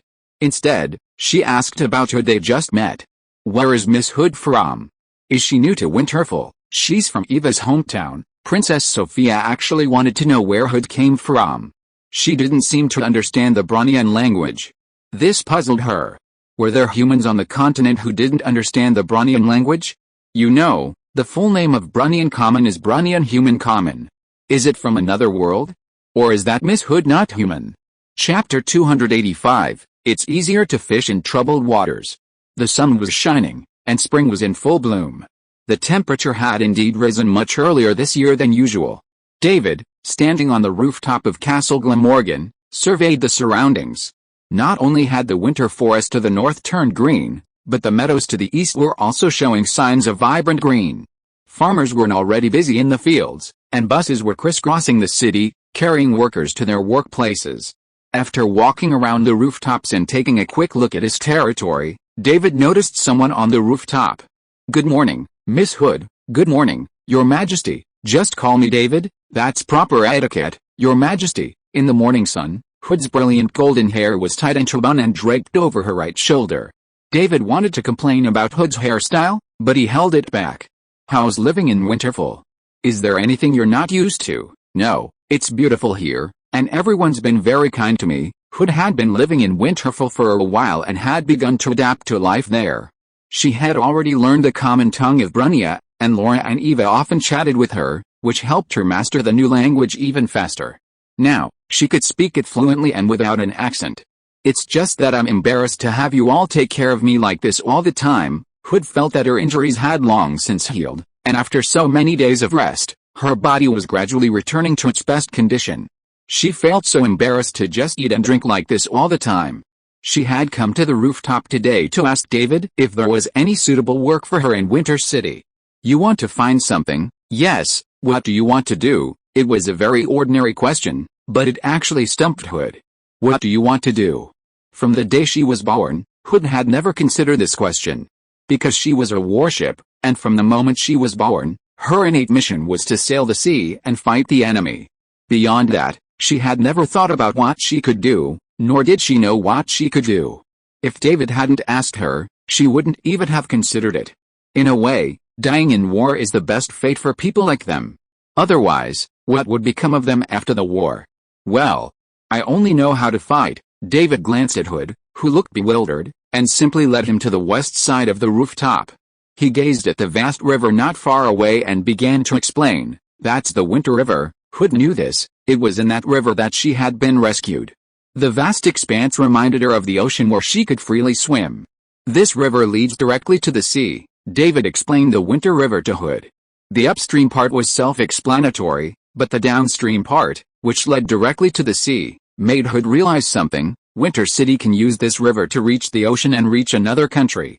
Similarly, they can use the Winter River to reach me. I understand, Hood nodded, squinting at the majestic river in the distance. This job is perfect for me. She was willing to help David protect Winter City. Since she didn't know much else, she might as well focus on what she was good at. Actually, I'm building Winter City's own navy. David specifically chatted with Hood, not simply seeking a thug but hoping Hood could help James Norrington better train the sailors and quickly develop a modern navy for Winter City. He knew the ideal was unrealistic, difficult, and unlikely to succeed. After all, the illiteracy rate in Winter City's army was still high. Even if James Norrington diligently selected a group of less illiterate soldiers and actively trained them, it would still be difficult to turn all the sailors into excellent modern naval officers. But no matter how difficult or unrealistic it was, he had to start. He couldn't wait until Winter City's literacy level improved before establishing a navy. How many years would that take? Rather than you personally helping defend the sea from the enemy, I'd rather you help me train more talented individuals to defend Winter City's waters.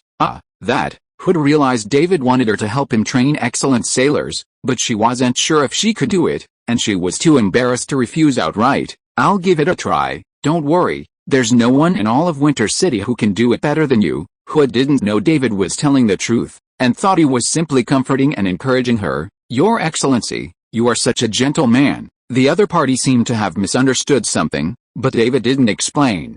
Instead, he gave Hood a bright smile facing the rising sun, then watched Hood leave the rooftop of Glamorgan Castle and go to Eva to inquire about the details of Winter City's navy. Clang. David looked in surprise at a blue cube that appeared out of thin air where Hood had been standing and landed on the ground in front of him.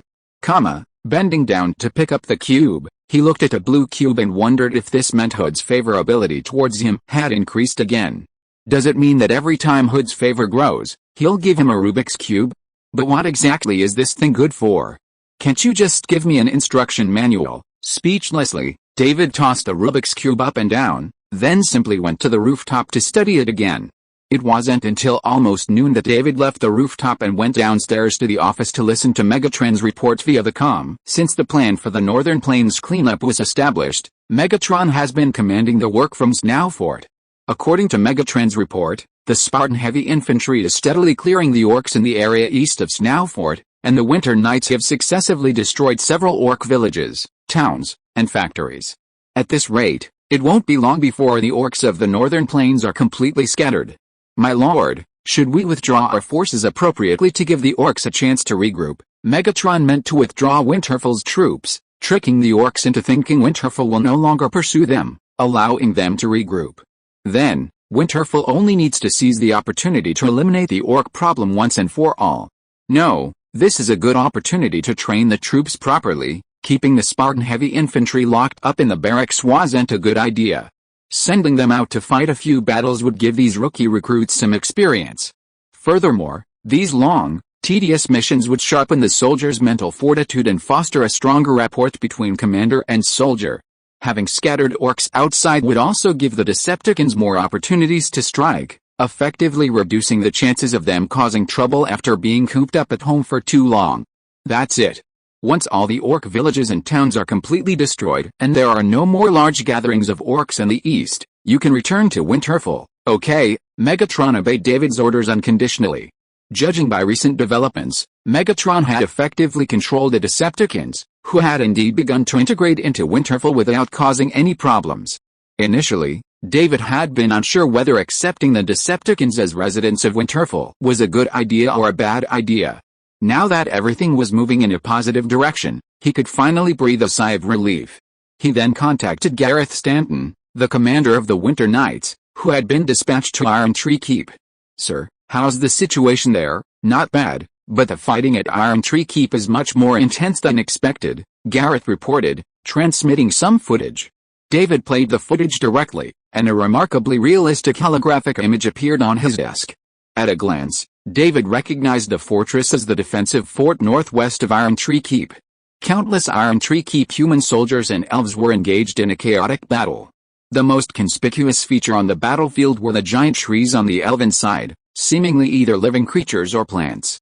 These trees rampaged across the battlefield, their arms swinging and sending flying several heavily armored soldiers.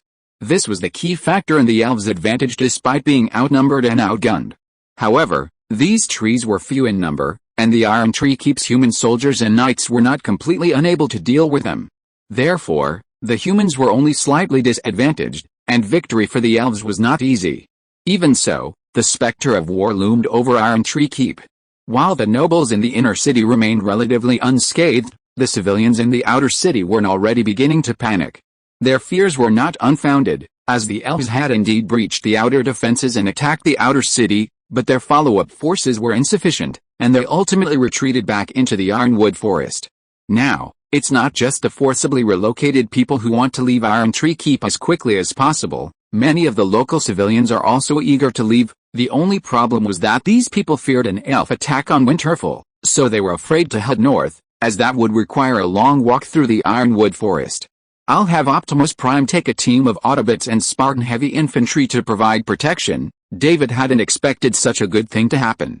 Could the elves' frenzied attack on Iron Tree Keep actually increase its population? But on second thought, this was normal. Whenever war broke out, civilians were forced to relocate to avoid disaster. This had happened countless times throughout history, and it even led to the development of previously desolate areas. If the entire Kingdom of Tiran is mired in the quagmire of war, the development of Winter City will be even faster. Thinking further, David could lead his army south under the banner of suppressing the rebellion. By then, he would claim to have an army of 830,000 and scare these guys to death. Chapter 286, Winter Knight Thaddeus. My name is Thaddeus, and I'm a Spartan. Born and raised in Sparta, I underwent rigorous training to become a glorious Spartan. I originally imagined that after officially becoming a glorious Spartan, my life would be one of battle after another, until I died in battle, unable to fight again. Perhaps before that day came, I would marry, have children, and teach them all I knew about combat. With luck, I might even see my children become glorious Spartans. But I never imagined my future would turn out like this. Thaddeus, Commander Gareth Stanton's voice was quiet, without any hint of anger or resentment. I knew I'd made a mistake and shouldn't be dwelling on this now, but I couldn't help myself. Don't worry, Thaddeus, this is no different from normal training. The commander patted my shoulder. To be honest, in my blizzard power armor, I didn't even feel the commander's hand on my shoulder. It was the sound of metal clashing that registered what was happening. I'll ask one last time. Does anyone else have any questions about this mission? No, sir, I, like my comrades around me, loudly responded to Commander Gareth Stanton's question. Now, put on your helmets and check your equipment. Following Commander Gareth Stanton's order, I, like my comrades, put on my helmets. With a brief power-on chime, the dormant display screen reactivated, brightening my vision. If it weren't for the barrage of data displaying various conditions and the oppressive feeling emanating from my head, I would have doubted I was wearing a helmet at all. Even after countless uses, I still found it fascinating. This heavy armor called Blizzard Power Armor is truly something only gods could create, right? As I checked my gear, I couldn't help but recall my first arrival in Winterfell.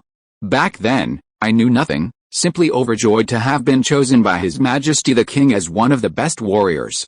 Although I wasn't selected in the first round, I was still filled with pride to be among the best Spartans in the second round. What happened next was unbelievable. Another world? Another language? What was all this? I didn't quite understand.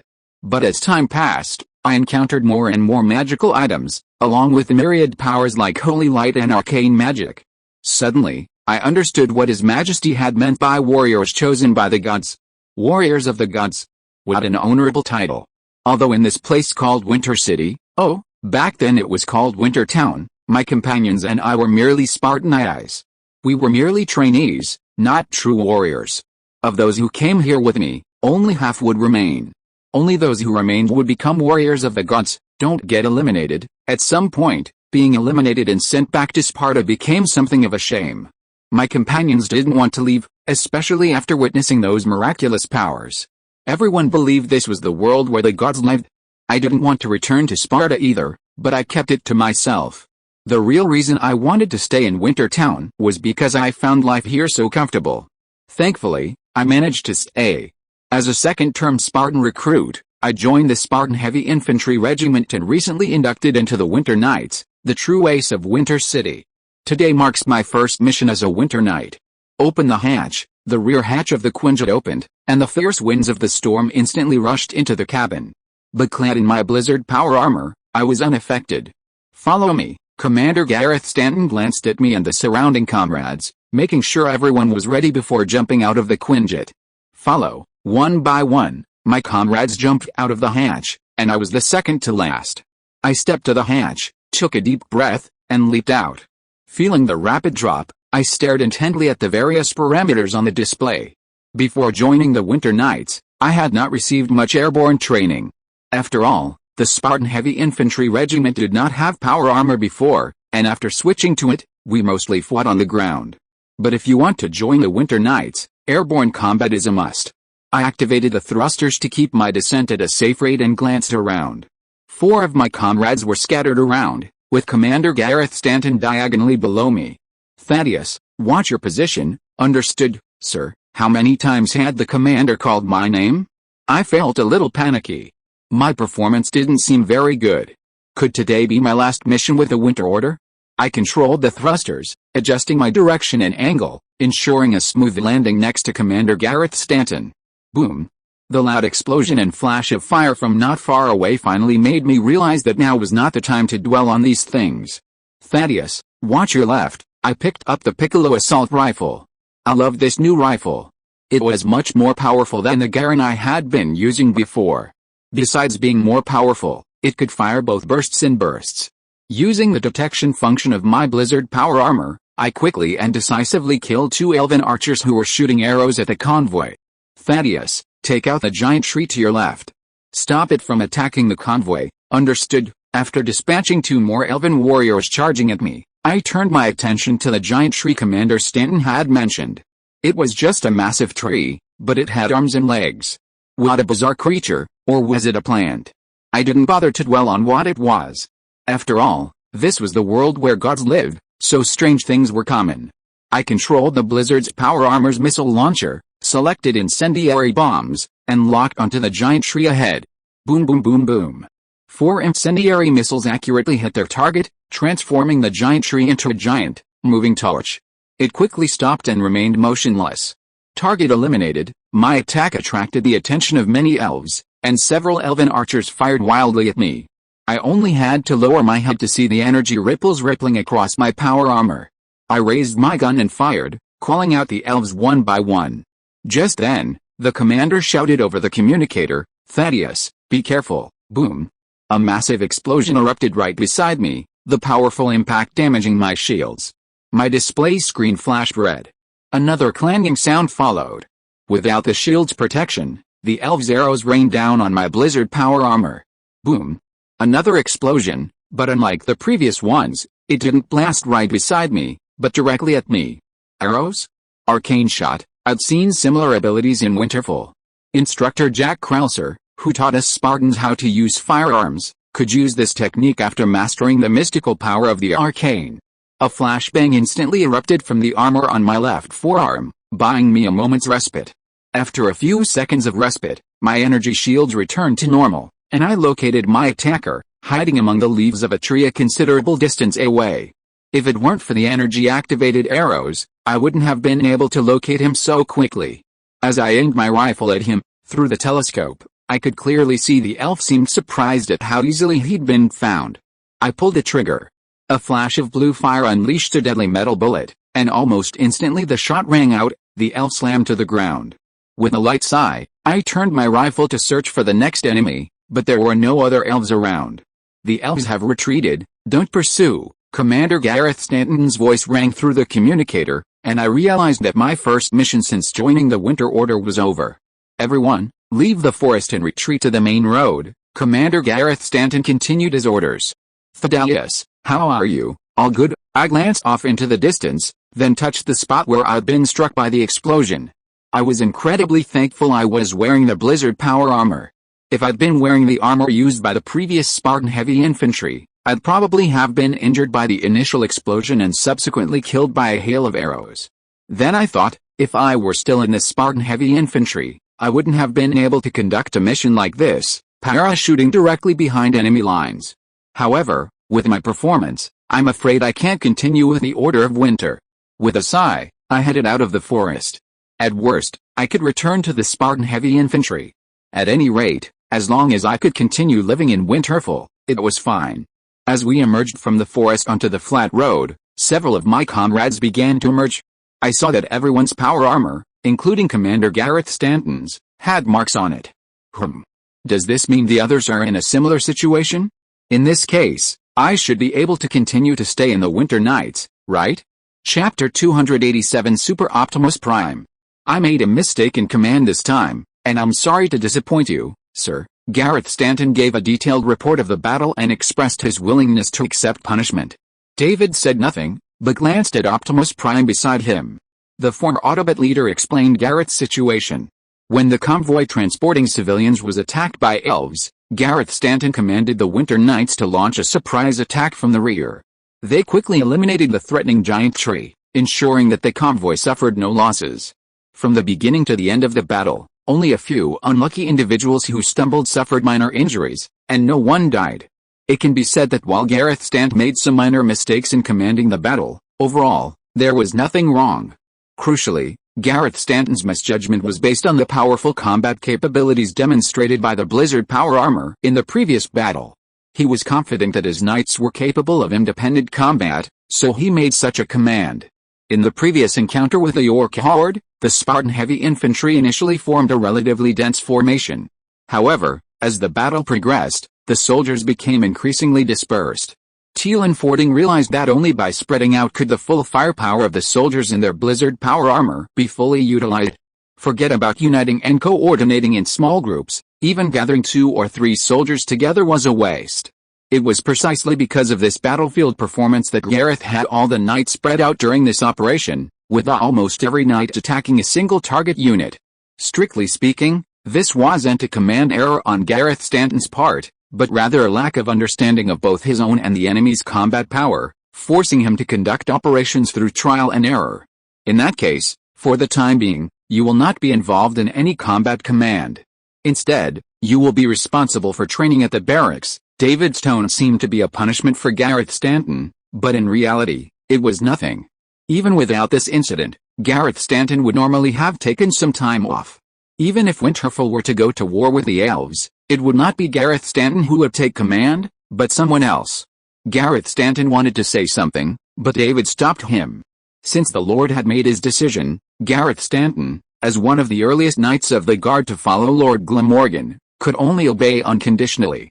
However, he had already made up his mind to use this time to carefully study how to better command the Knights of Winterfell. He could fully utilize the full potential of the Knights, who were equipped with advanced weaponry like Blizzard power armor and Piccolo assault rifles, without spreading their forces too thinly and putting their men in danger. After watching Gareth Stanton leave, David glanced at Optimus Prime. After forcing the Cybertronians to relocate en masse to Winterfell, the former Autobot leader had devoted himself to studying the light. It was only after I had taken the initiative to find him that Optimus Prime, leading a group of Autobots and Spartan heavy infantry, transported the stranded population of Iron Tree Keep back to Winterfell. After completing his mission and reporting the situation to David alongside Gareth Stanton, Optimus Prime showed no sign of leaving, clearly wanting to discuss something with me. "What's the matter?" "Yes," Optimus said, without beating around the bush, stating his concerns.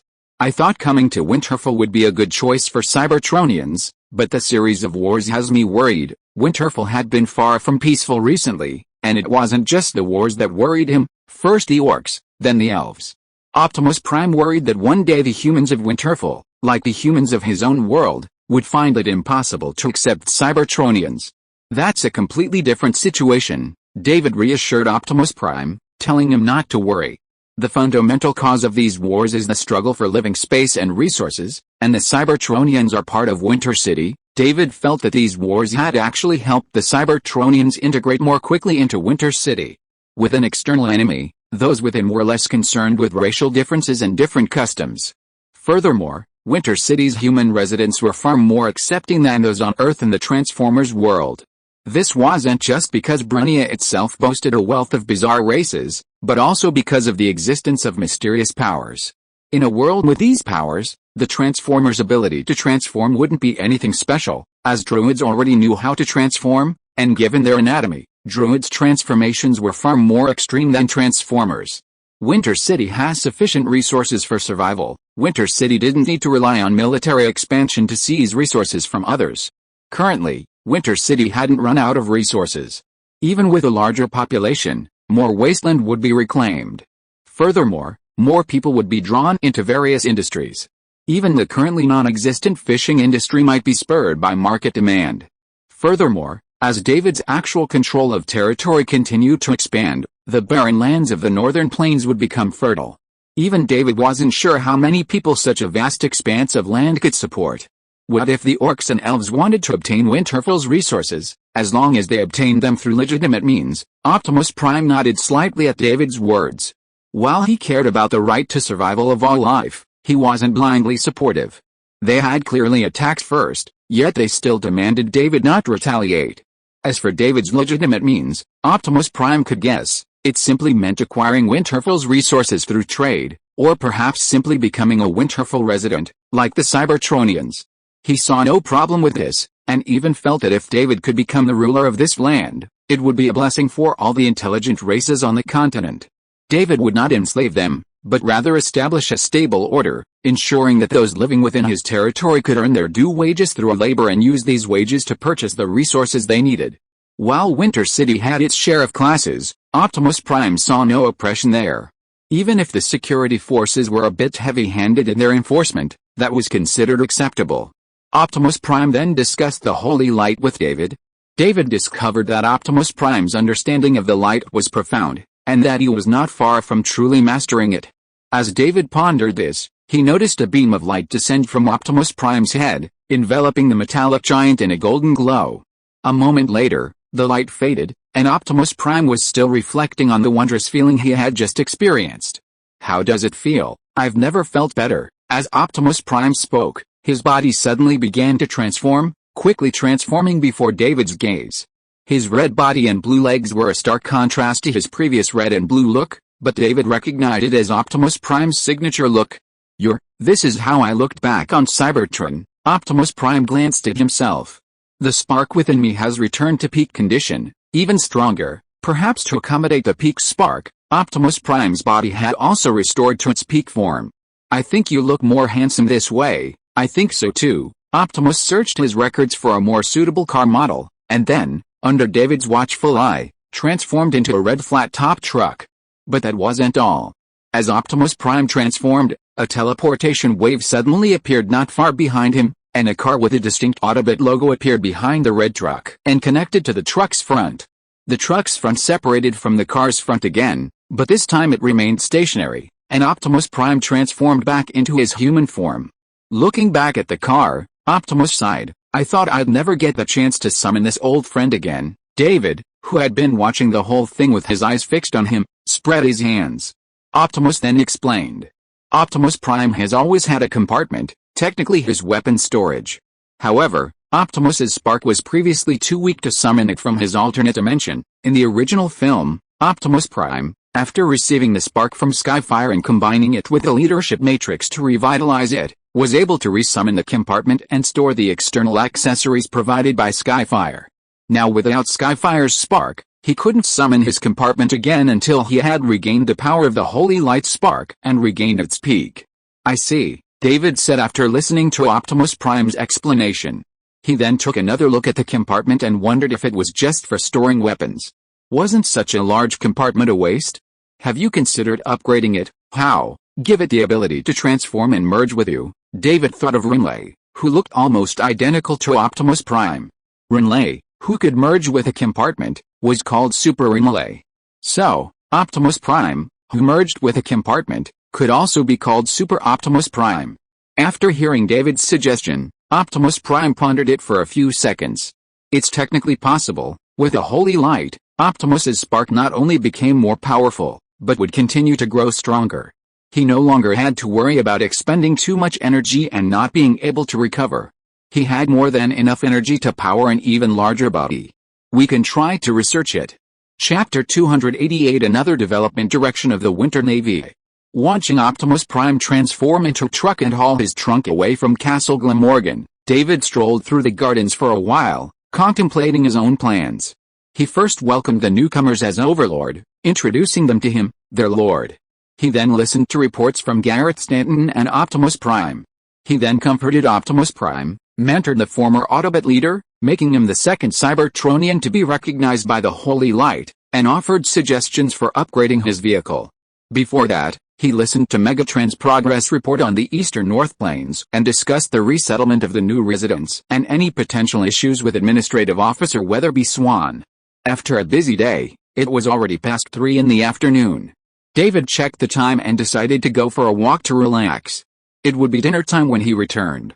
During my discussion with Weatherby today, I'd mentioned properly guiding the new residents to develop the aquatic products of the Winter River. Establishing a comprehensive aquatic product chain would not only solve the livelihood problems of a large number of people, but also enrich Winter City's menu. Logically, since Winter City, nestled along the Winter River, should have a rich array of related industries, it stands to reason. However, due to the lack of true fishermen among Winter City's residents and the fertile land resulting in consistently abundant crops, only a small amount of livestock and poultry is needed to meet the residents' daily needs. The aquatic products of the Winter River have become a popular alternative for residents seeking a refreshing change of pace and fresh food. Intending to develop related industries, David unconsciously headed towards the river. He wasn't heading for the military docks, but rather along the main road towards the civilian docks. Compared to the increasingly bustling southern part of Winter City, where almost all residential land was being used, the northern part was much quieter. There were still many empty houses and even more vacant land. Although houses have been built along the street, a short walk-in reveals a large area of vacant land. Because this area is relatively sparsely populated, Pokémon are often seen in these vacant plots. David greeted an Eevee, but was ignored. However, he unexpectedly spotted a Bulbasaur. It seems Squirtle hasn't simply stopped after recruiting a few companions, it's still actively recruiting more Pokémon to Winter City. It's just that their efficiency isn't very high. Perhaps Pokémon themselves don't like to leave their home base and settle in unfamiliar cities? After wandering around the relatively deserted area, David noticed another person besides himself. Leon. David, yes, the other person wandering around, seemingly searching for a chest, was Leon Kennedy, the man with split hair known as Sanguang. Are you looking for a place to stay? David remembered that Leon had a place to stay in Winterfell, but he had a wide network of connections, so maybe he was helping a friend find a place. A favor for a friend? Yes, if he wanted to bring a friend here, he couldn't avoid David, the Lord of Winterfell. Leon had originally planned to discuss this with David later, but he suddenly ran into him. What are you doing? Just finished some things and came out for a walk to relax. Oh, in Leon's eyes, David was a very dedicated ruler, spending most of his time at Castle Glamorgan, handling various matters and keeping Winterfell in good order and improving. So even if Leon encountered some trouble, he wouldn't bother David. At most, he would borrow some equipment from Eva and then solve the problem on his own. If he couldn't solve the problem, he would ask a friend he knew well for help. Who are you helping find a place to stay for? David had nothing else to do, so he decided to chat with Leon for a while. He was also curious about who was planning to settle down in Winterfell. He knew many familiar figures in the Resident Evil world. Chris, for example, was currently undergoing comprehensive training with the Winter Army. David had already met this protagonist of the Resident Evil series. He also knew that Leon, through a series of deals, had arranged for Shirley to live in Winter City, where she was currently enjoying the freedom of ordinary life she hadn't experienced in many years. Rebecca had established a medical laboratory in Winter City, hoping to find a way to completely eliminate the biohazard virus there. These people were currently based in Winter City, but Chris would likely return to the Resident Evil world after completing his training. Claire seemed to have been tricked by Leon into joining his newly formed department as a colleague, so she didn't settle down in Winter City. Jill remained in the BSAA and didn't come to Winter City, but she might return to Winter City for training after Chris returned to the BSAA, just like Chris had. None of these people seemed to need to find additional housing, especially since Leon had chosen a vacant lot, which couldn't be a short-term rental. An old friend. Oh, David gave him a look of understanding. He had guessed who it was. Ahem, Leon coughed awkwardly, but he didn't deny it. Instead, he told David about his old friend. Her name is Ada Wang, and she's a freelancer. Leon didn't know Ada's exact identity, but that didn't affect her position in his heart. Due to Ada's elusive whereabouts, Leon could only passively wait for her to come find him. Hoping to regain control, Leon came up with a plan: introduce Ada to David to work. This would make it easier for him to find her in the future. After finally waiting for Ada to come back, Leon shared his idea. Ada also expressed a strong interest in the magical place of Winter City, but she had some things to deal with first. She promised to come back to Leon after that was resolved. While his answer wasn't precise, Leon had already begun making preparations, such as finding Ada suitable accommodation. After explaining the situation, David naturally didn't object. Ada was a formidable agent. There was practically no intelligence she couldn't steal. If she could be recruited to Winterfell, his intelligence department would be even more formidable. Chatting and strolling, the two gradually left the vacant residential area and arrived at the riverbank. David was surprised to see Sophia and the Hood gliding freely on the river. "That's Hood," David replied simply to Leon's question. "It's the historical warship, only in human form." "Well, while it's unbelievable, I think it's completely acceptable. Winterfell was full of strange things, and this one wasn't the least of them. Still, seeing a beautiful woman gliding freely on the water was quite fascinating. And with the several floating turrets nearby, I wonder how their power compared to the original naval guns?" "Your Highness." David." Sophia turned around and saw it was David, smiling and greeting him. "Out for a walk?" "Yes." Sophia wandered around almost every day. In the eyes of this princess, Winterfell was filled with so many new and interesting things, so David wasn't surprised to run into Sophia there. Judging from her posture, she had clearly come to see her demonstrate her waterborne prowess. Lord Glamorgan, Hood, noticing David's arrival, made a deft turn on the water, then slowly controlled her speed, and leaped directly onto the shore, demonstrating remarkable leaping ability.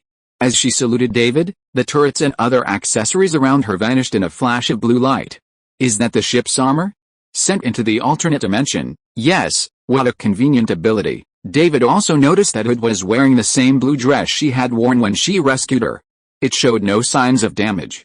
He wondered if the dress had returned to its original state as Hood's injuries had healed, or if Hood had automatically changed into it after summoning the ship's armor. As if sensing David's confusion, Hood explained directly, "This is my battle attire." "I see." David nodded. It seemed that whenever Hood used his ship suit, he would automatically change into the blue dress. So, should this blue dress possess considerable defensive power? He wondered if he could ask Hood for one and give it to Pierre, Leonard, and Tony to study. Just as he was thinking this, Sophia suddenly asked, "This equipment called a ship suit is really interesting. Can I try it?" "Unfortunately, Your Highness, ordinary people can't use it." Hood shook his head. "Only the humanoid warships that created it could use it. Not even other humanoid warships could use it, let alone ordinary humans." Sophia, however, refused to give up and turned to David. "Why? The Winter Alchemy Workshop is so powerful. Can't they create a ship suit for ordinary people?" David wanted to ask Sophia, "How do you know the Winter Alchemy Workshop is so powerful?" But before he could open his mouth, Sophia gave him the answer. "I went to the Alchemy Workshop a while ago and saw all sorts of amazing stuff," Sophia added. "I even saw Gwen's suit." Sophia figured that the Winter Alchemy Workshop, which could craft a Black Venom Queen suit, could certainly also create a ship armor she could use. After all, in her eyes, the ship armor and the Blizzard power armor were probably similar. "Well, I can't say about the ship armor, but I think it's not impossible to modify a set of power armor specifically for you to be able to operate on the water." At this moment, David wondered, could his Winter Navy follow this path? Chapter 289 Everyone wants better equipment.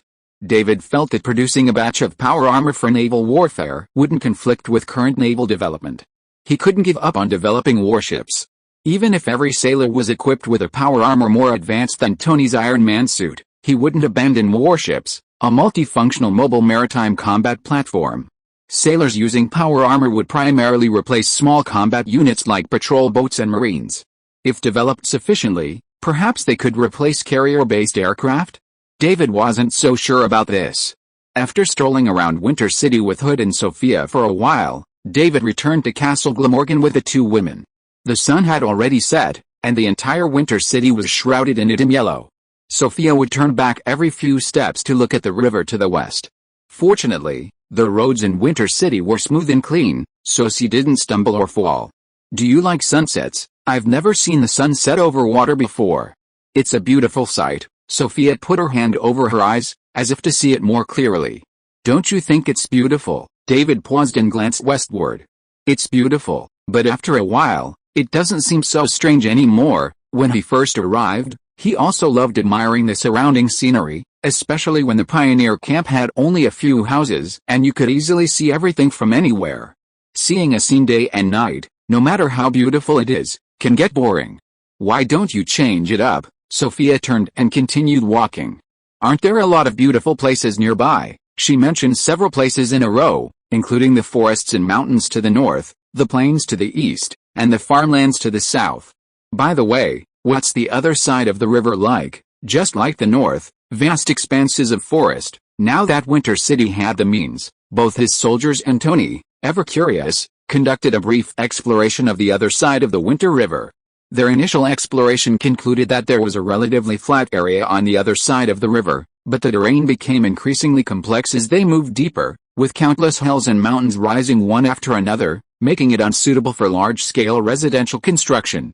However, if Winter City developed rapidly in the future, they could move the industrial area across the river, more precisely, build new factories directly across the river. Currently, Winter City didn't have that many factories. Back at Castle Glamorgan, it was already dinner time, and David, Sophia, and Hood headed straight to the dining room for dinner. Watching the long, once somewhat empty table grow increasingly bustling, David suddenly felt that life was pretty good. Perhaps he should make an effort to fill those empty seats? Unlike Earl David Glamorgan, who happily enjoyed his daily life, Lord Dudley Morgan, the overlord of Iron Tree Keep, was in no mood for fine dining. Atop an exceptionally majestic warhorse, Lord Dudley Morgan and his trusted aides were inspecting the northwest fortress of Iron Tree Keep. Nearby, the crumbling walls and the occasional carrying of wounded soldiers, including the commander, Knight Ismail Sosa, who accompanied him on his inspections, looked utterly disheveled. His usually gleaming armor was now stained with dust, blood, and mud, making him look utterly dejected.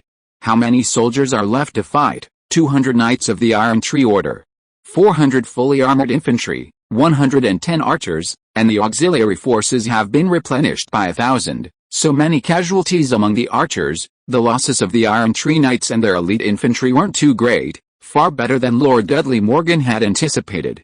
But upon hearing that only 100 or so archers remained, he immediately realized something was amiss. The elves possess numerous excellent archers. Even when they aren't attacking the fortress, they frequently engage our bowmen and exchange of fire. Not only have the archers suffered heavy losses, but the stockpile of arrows is also rapidly dwindling. I've mobilized the artisans of Iron Tree Keep to work tirelessly on producing more arrows. Furthermore, Lord Dudley Morgan has written to the lords with whom he has close ties, hoping to purchase weapons and equipment from them. It's not just bows and arrows, ordinary swords and spears suffer heavy wear and tear. The blacksmiths at the fortress, apart from sleeping, spend their days repairing various weapons and equipment. Their work is no easier than that of the soldiers on the front lines. Though those elves have acquired some strange abilities from who knows where, and they have the help of those giant tree men, I believe you can drive them back into the depths of the forest. I will not disappoint you, my lord. After offering a few words of encouragement, Lord Dudley Morgan prepared to return to his castle to rest. As he turned, he heard a strange whistling sound from the sky above. Looking up, he saw a large gray bird soaring through the sky. After flying a distance outside the fortress, it circled for a moment before turning and flying back toward Iron Tree Keep. That's Winterfell's quinjet. Lord Dudley Morgan mostly stayed in his own castle and had never seen one. But Ismail Sousa had seen it several times recently and knew it came from Winterfell, capable of carrying large numbers of people at high speeds. When Winterfell sent out a strange convoy to pick up the displaced population, Ismail Souza met with Gareth Stanton, the leader of the Winter Knights. It was then that he learned that this giant grey metal bird was called a quinjet and was the primary means of transportation for Winterfell, and especially for the Winter Knights. After sharing his information with his lord, Marcus Dudley Morgan strained his eyes, gazing at the quinjet in the sky. "Is this thing coming from Winterford?" "Yes, my lord." "Why are they coming to Iron Tree Keep?" "They've been coming here frequently lately to check on anyone stranded in Iron Tree Keep and unable to continue their journey north because of our war with the elves. Lord Glamorgan of Winterfort has demanded that his Knights of Winter ensure the safe arrival of those forcibly relocated from all parts of the Kingdom of Tiran to the northern plains." Marcus Dudley Morgan then remembered that someone had reported to him some time ago that a large number of relocated people had been forced to remain in the outer districts of Iron Tree Keep due to the war, potentially causing chaos. At the time, he was more focused on the war with the elves and raising supplies from other lords, and hadn't taken the matter seriously. After Ismail explained this to him, he realized that when he passed through the outer districts, he hadn't seen any chaos or large crowds. It seems that the gathered people have already been picked up by the people of Winterfell. From Iron Tree Keep to the northern plains, it's a long walk through the Iron Tree Forest. Right, yes, those elves didn't attack the migrating group. Could it be that these elves were specifically targeting the humans of Iron Tree Keep? They ignored other humans? In the eyes of these elves, the humans of Iron Tree Keep were different from those of other places? The elves attacked the Winterfell group along the way. Oh, that's right. Lord Dudley Morgan curled his lips, thinking that the young man named David was being too presumptuous, thinking that sending a few knights as escort would scare off the elves. These elves were clearly mad. But according to the soldiers sent to scout, the elves barely inflicted any damage on the Winterfell group before being driven back. Lord Dudley Morgan's lips, which had just curved, froze in mid-sentence, the muscles in his face aching from the tension. Although he knew from the events at Snowford that Winterfell's army possessed considerable combat power, he still felt that the gap between his own Ironfort and Winterfell's was not that great. Reality repeatedly reminded him that Ironfort and Winterfell were not even on the same level of military might. He sighed helplessly. Just then, the giant grey bird known as the quinjet flew overhead again, heading straight for the northern plains. Soon, not even a trace of it could be seen. Watching this, Lord Dudley Morgan understood that, apart from anything else, its speed alone was enough to fill him with despair. Next time, when Winterfell sends someone to pick up those forcibly relocated from other places, notify me. Lord Dudley Morgan wanted to see the Winterfell troops in person. He wanted to witness what this army truly looked like. At that time, he would also bring along Iron Tree Castle's top alchemist and magician. If possible, he hoped these two chief advisors could find something useful to strengthen his army. Meanwhile, in the capital of the Kingdom of Tiran, discussions were underway about weaponry.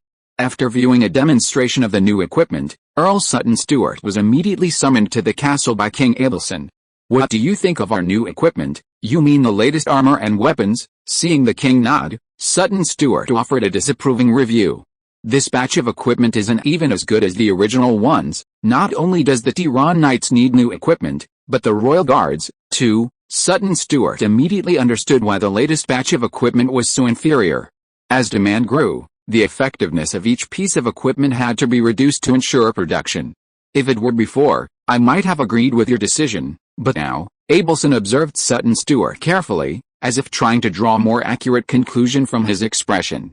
"You think the new equipment can't suppress the Winter Knights? With all due respect, if the Tiran Knights used this equipment against the Winter Knights, they wouldn't be able to fight back at all." Chapter 290, The Issue of Future Generations and the King's Messenger. Flying in the Tomcat, looking down from the sky, the traces of winter had completely vanished, replaced by a vibrant green. After a brief aerial tour with Gwen, David landed back on the rooftops of Glamorgan Castle. He opened the canopy, lifted Gwen up, and scooped her up into his arms, landing safely on the rooftop. The whole experience seemed thrilling, but Gwen showed no fear, beaming at David. David didn't remind Gwen that they had landed. Since Gwen wanted to cling to his arms, let her stay. He was not too weak to hold her. However, Gwen volunteered to descend anyway. In fact, with her current strength, David only needed to control the speed and altitude of the fighter plane, and she could easily have jumped out of the cockpit herself. But she preferred it this way, enjoying David's thoughtful care. "My father's been asking about you lately." "Oh? What did you say? He reached out to help Gwen tidy up her windblown hair, and then heard this shocking news. Is he going to invite me to dinner again? No. Gwen found this particularly amusing and couldn't help laughing. My father thinks you're a liar and told me to forget you as soon as possible. He also told me that if you come to me again, I must send you away quickly. Gwen laughed for a while before continuing. My father also said that if you dare to appear in front of him, he will make you suffer. David was baffled. His performance was not bad at the time, right? Why did it turn out like this? Sheriff Stacy specifically investigated him? There shouldn't be anything to find out, right? As if seeing through David's thoughts, Gwen patted him on the back. My father was a cop in New York for so long, he must have some connections. Oh, it seemed that Chief Stacy had used her connections to investigate David, but naturally, nothing could be found. All his previous claims about starting his own business and securing investment were therefore false. The motive of a young man so full of lies approaching his daughter was clear. Chief Stacy's fury boiled over at the thought of his precious daughter being taken advantage of by a con man. He wanted to find David immediately, empty his magazine, and replace it with a spare. Unfortunately, no matter how hard he tried, he could find no trace of David, not even a single piece of useful information. He only found that David had met with Dr. Otto Octavius and apparently even extended an invitation to the scientist. Based on Chief Stacy's extensive experience, this confirmed David's identity as a con man. I guess I'll have to be more careful next time I visit your world. Gwen wasn't worried about David at all, she simply found this situation quite amusing. By the way, are you going to Helen's place one of these days? Yes, David had been planning to go there, and since he had some free time recently, he decided to take this opportunity to visit. For him, it was just a simple visit, and he might as well talk to King Tyndareus of Sparta and ask if he needed any help. While he couldn't make Sparta's land as fertile as Winterfell's, Winterfell could provide Sparta with a variety of high-yield crops, ensuring it wouldn't have to worry about food. He could also provide Sparta with weapons, allowing Tyndareus to quickly unify the Balkans. If Tyndareus had greater ambitions, David would be happy to help him establish a new Roman Empire. You want to go too? Yeah, Gwen nodded vigorously. She really wanted to go along. Although she knew Sparta was an ancient and backward country, she was still curious. We'll go together then. After all, there wouldn't be any danger in Sparta, so anyone curious could definitely go together. Perhaps because she had so much fun today, Gwen, in her excitement, suddenly leaned over to David and whispered, "Actually, I can do it, too." "What? I'm already very strong." David looked at Gwen in surprise, her face flushed and her expression full of anticipation. Without saying anything, he lifted her up again and held her sideways.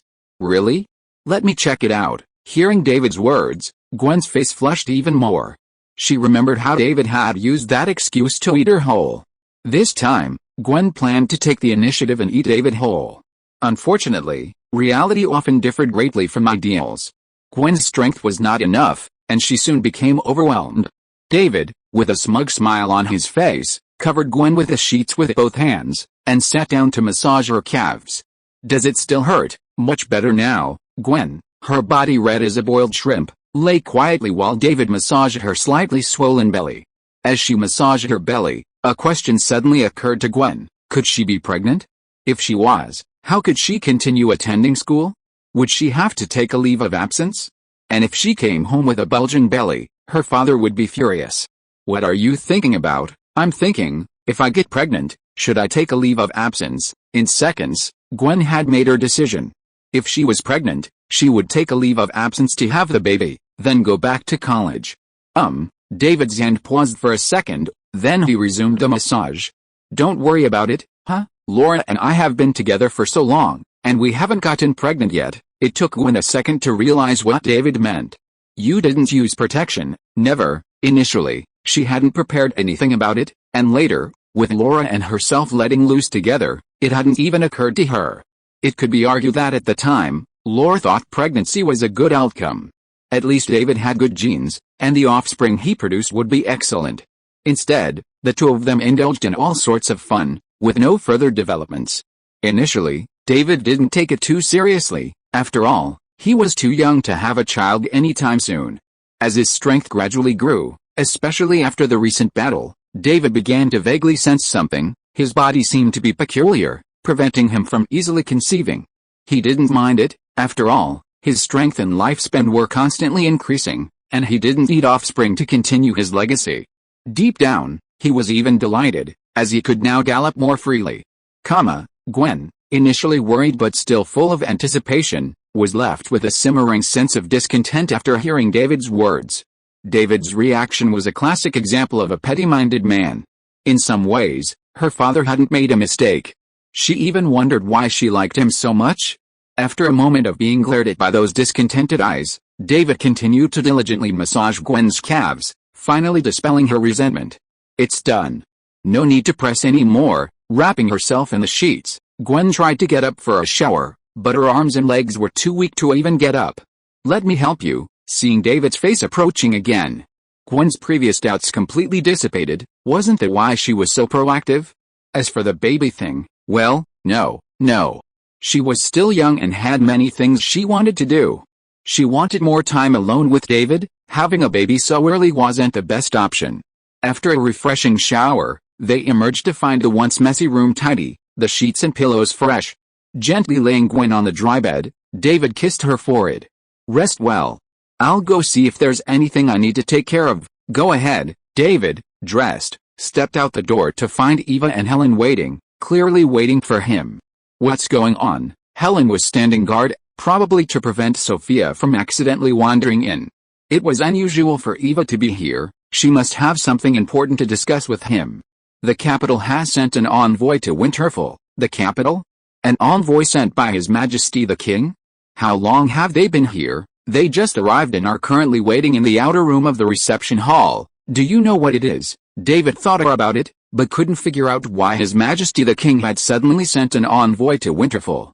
Was he here to recall Princess Sophia? "It seems he wants you to lead the troops to help quell the rebellion." As they were talking, they had already entered the reception hall through another door. Elias, the etiquette officer, was waiting there. Upon seeing David, he first looked him up and down, confirming that there was nothing wrong with the Lord's attire. Then he turned and went to the outer room to notify the envoys and bring them to see the Lord. Soon, Elias led the two men in and introduced them. "The man before you is none other than the Lord of Winterfell, the protector of the northern plains, the Earl of Glamorgan." The two men stood before David and immediately saluted and greeted him. "It's an honor to meet you, Earl of Glamorgan. This is Baron Willie Sorkin, an envoy from His Majesty the King." Elias introduced the man in formal attire to David, but not the armored knight next to him. He was probably either Baron Sorkin's bodyguard or his personal knight. After introducing the identities of the important figures, Elias retreated behind David without saying a word. What followed was no longer his job, but rather the conversation between the Lord and the envoy. "Welcome to Winterfell, Baron Sorkin. If you're listening to this novel on a channel other than Fanfic World, it means they downloaded and uploaded it without effort. We cordially invite you to visit our channel, Mundo Fanfic Novelis. There you'll find the original version of this story and you can explore many other novels of various genres. We're waiting for you to immerse yourself in a world of incredible novels." Chapter 291. I have seen this plot before. After a brief exchange of pleasantries, Baron Willie Sorkin got straight to the point, outlining his mission to Winterfell on behalf of His Majesty the King. David listened quietly, realizing that the envoy's mission was indeed to request that Earl David of Glamorgan, Lord of Winterfell, fulfill his responsibilities and obligations and lead his soldiers to help His Majesty quell the rebellion in the Kingdom of Tiran. However, there were no specific requirements for the number of soldiers Earl Glamorgan was to bring. It seemed as if David himself could be present without them. He wondered if he had understood correctly. If so, was the summons a test from His Majesty the King? Is the rebellion in the southern part of the kingdom serious? Baron Sorkin's question was not surprising. On the surface, Earl David of Glamorgan was merely a newly minted noble. While he had performed impressively in the past 2 years and governed Winterfell well, considering Earl Glamorgan's time at Winterfell and the fact that the northern plains were not entirely peaceful, David's leadership had been limited.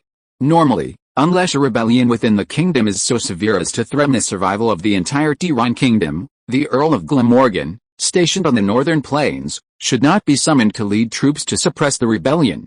Speaking of this, Baron Sorkin was shocked by the current state of Winter City. Even with the information he had gathered before setting out, he still found it a wonder, considering that just 2 years ago, this place was an untouched wasteland. Recovering his somewhat distracted thoughts, Baron Thorkin briefly explained why the king had sent David to the capital. Actually, the rebellion in the south isn't difficult to resolve. It doesn't even threaten the surrounding areas. David didn't interrupt, quietly awaiting further explanation. But intelligence indicates that both the Holy Kingdom of Gaunt and the Thordorimer Empire are mobilizing large numbers of troops. The Thordorimer Empire's specific movements are still unclear, but the Holy Kingdom of Gaunt has already deployed a large number of troops along the border. Upon hearing this, David understood the situation. Abelson's mobilization wasn't to suppress the rebellion, but to guard against the Holy Kingdom of Gaunt. The Holy Kingdom of Gaunt? Are they planning to declare war on the Kingdom of Tiran? We don't know exactly what the Holy Kingdom of Gaunt is planning, but they've already deployed a large force on the border. We can't afford to ignore it. Baron Thorkin, believing David's accession to the nobility was too recent to be familiar with the continent's major nations, explained the situation between them. Tiran's relations with the surrounding kingdoms were strained.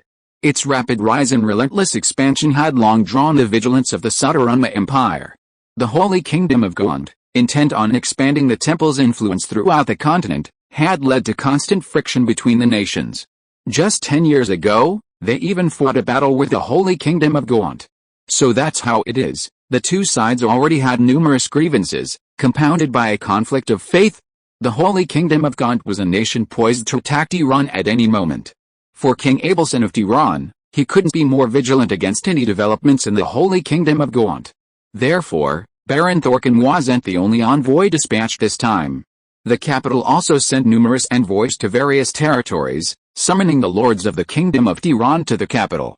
What's the time frame? It's best to arrive at the capital within a month. Are there any requirements for the number of troops? No. Is this true for all lords? Baron Thorkin shook his head.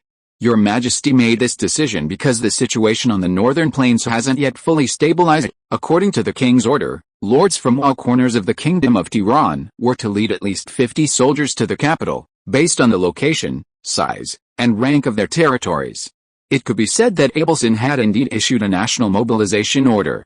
David felt that this wasn't just a confrontation with the Holy Kingdom of Gaunt. The possibility of a direct conflict seemed even higher.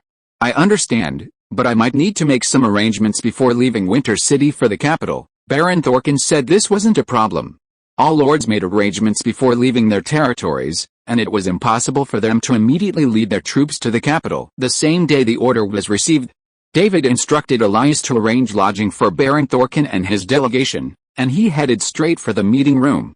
Call Weatherby, Addis, Elizabeth, Pierre, Gareth, and Optimus Prime to the meeting, not notifying Tony. David thought for a moment. Now that Tony had assumed the title of advisor in Winterfell, he could no longer be treated as a mere guest. Furthermore, people like China, Sylvanus, and Raynor also needed to be notified. What if they needed help while he was away?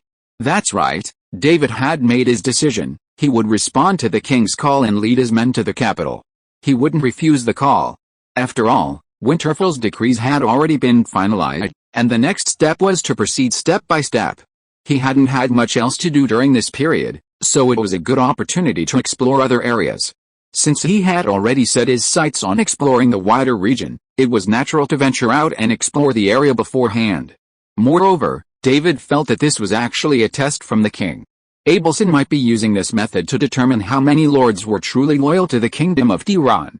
Perhaps there will be some side activities, like a show of force to intimidate those wavering lords. With nothing else to do, it might be fun to go over and have a look. Besides, David might get to witness the true combat power of the Tiran Knights this time. King Abelson would probably show off his new equipment, wouldn't he? Sitting at the head of the conference room, David's mind raced, pondering what benefits he could gain from this trip. Besides gaining intelligence, David longed to achieve some merit, perhaps even raising his peerage and perhaps even upgrading his Goldfinger. Alternatively, he could bring the Winter Knights with him, spreading their prestige and fame, making Winter City known to all the powers on the Bronnian continent and laying the foundation for the future establishment of the Winter Kingdom. Would that upgrade his Goldfinger? As David pondered this and that, the people he'd called on arrived one after another. Optimus Prime, due to his size, could only participate in this meeting via hologram, but that wasn't a big deal. Everyone was used to it. Okay, everyone's here. Everyone sat quietly in their seats. The only one who could awaken a lord with such a tone was Tony Stark, Winterfell's current weapons contractor. chief engineer for new weapons development, energy supply contractor, and chief advisor to Winterfell. Tony's personality aside, his position afforded him various privileges. What happened? Everyone was present today. Tony remembered the last time this many people sat in the meeting room was when David decided to declare war on the orcs. So, something big was bound to happen today. David first took a sip of tea to moisten his throat, then recounted how King Abelson of the Kingdom of Tiran had sent envoys to lords across the country, summoning them to the capital to quell the rebellion and the confrontation with the Holy Kingdom of Gaunt. After listening to this, everyone expressed their opinions. David listened for a while and found that everyone had similar ideas. They all thought that Abelson summoned the lords of the country, firstly to test whether there were any lords who had ulterior motives. Secondly, it was to show off his muscles and intimidate everyone, so that those lords who were wavering and ready to cause trouble would change their minds. Strictly speaking, David was also a lord with ulterior motives, but he was willing to go to the capital. His greater purpose was to get a closer look at the strength of the Kingdom of Tiran, right? Everyone present was his own people, and they could guess David's thoughts. Tony even asked David directly how many people he planned to bring to the capital. If he brought more, he would reasonably suspect that David couldn't wait and was ready to sit on the throne directly. Just a few men will do. His Majesty believes the northern plains aren't stable enough, so I don't need to bring too many soldiers. Oh, Tony thought, a possibility suddenly occurred to him. You're saying, maybe His Majesty doesn't want you to lead your troops to the capital. What do you mean? Tony spread his hands. Isn't it obvious? His Majesty already has doubts about you. He summoned you to the capital alone, and then, struck down. It's the same story in many novels and movies. David knew this, of course. He'd seen many similar plots. But Abelson wouldn't kill him, would he? If so, why would he send his daughter to Winterfell? He couldn't be deliberately trying to delude himself, could he? Your Excellency, that possibility cannot be ruled out. As a knight of the Royal Guard, Gareth Stanton acted loyally. He wouldn't speak for Abelson simply because he was the king of the Kingdom of Tiran. He swore allegiance to David, and he would only consider the situation from the perspective of David, the Earl of Glamorgan. Don't worry, it's unlikely, David thought carefully. It shouldn't be dangerous. The next second, he felt as if he'd planted a flag. Then he thought of his territory, Winter City, guarding the north. Add to that the impending journey to the capital. Such a strong sense of déjà vu. Besides, have you forgotten how powerful I am? Even if the king really attacks me, I can handle it. Strong strength is the greatest guarantee of one's safety. As long as Tony doesn't go to the capital with me, I'll be absolutely safe. Tony. Chapter 292 Returning Home in Wealth. After a few jokes, everyone began to seriously discuss the various work arrangements after David's departure. Discussion isn't quite accurate, it should be described as a work report. First, the discussion involved domestic affairs. As Winter City's population continued to grow, and with the continued forced relocation of civilians from all over, Winter City would become increasingly bustling, gradually taking on the appearance of a true city. While still not comparable to modern metropolises of millions or tens of millions, it would gradually develop into a city of its ancient origins. These new civilians would need to be properly settled. Land, jobs, housing, and all the attendant problems would need to be properly addressed.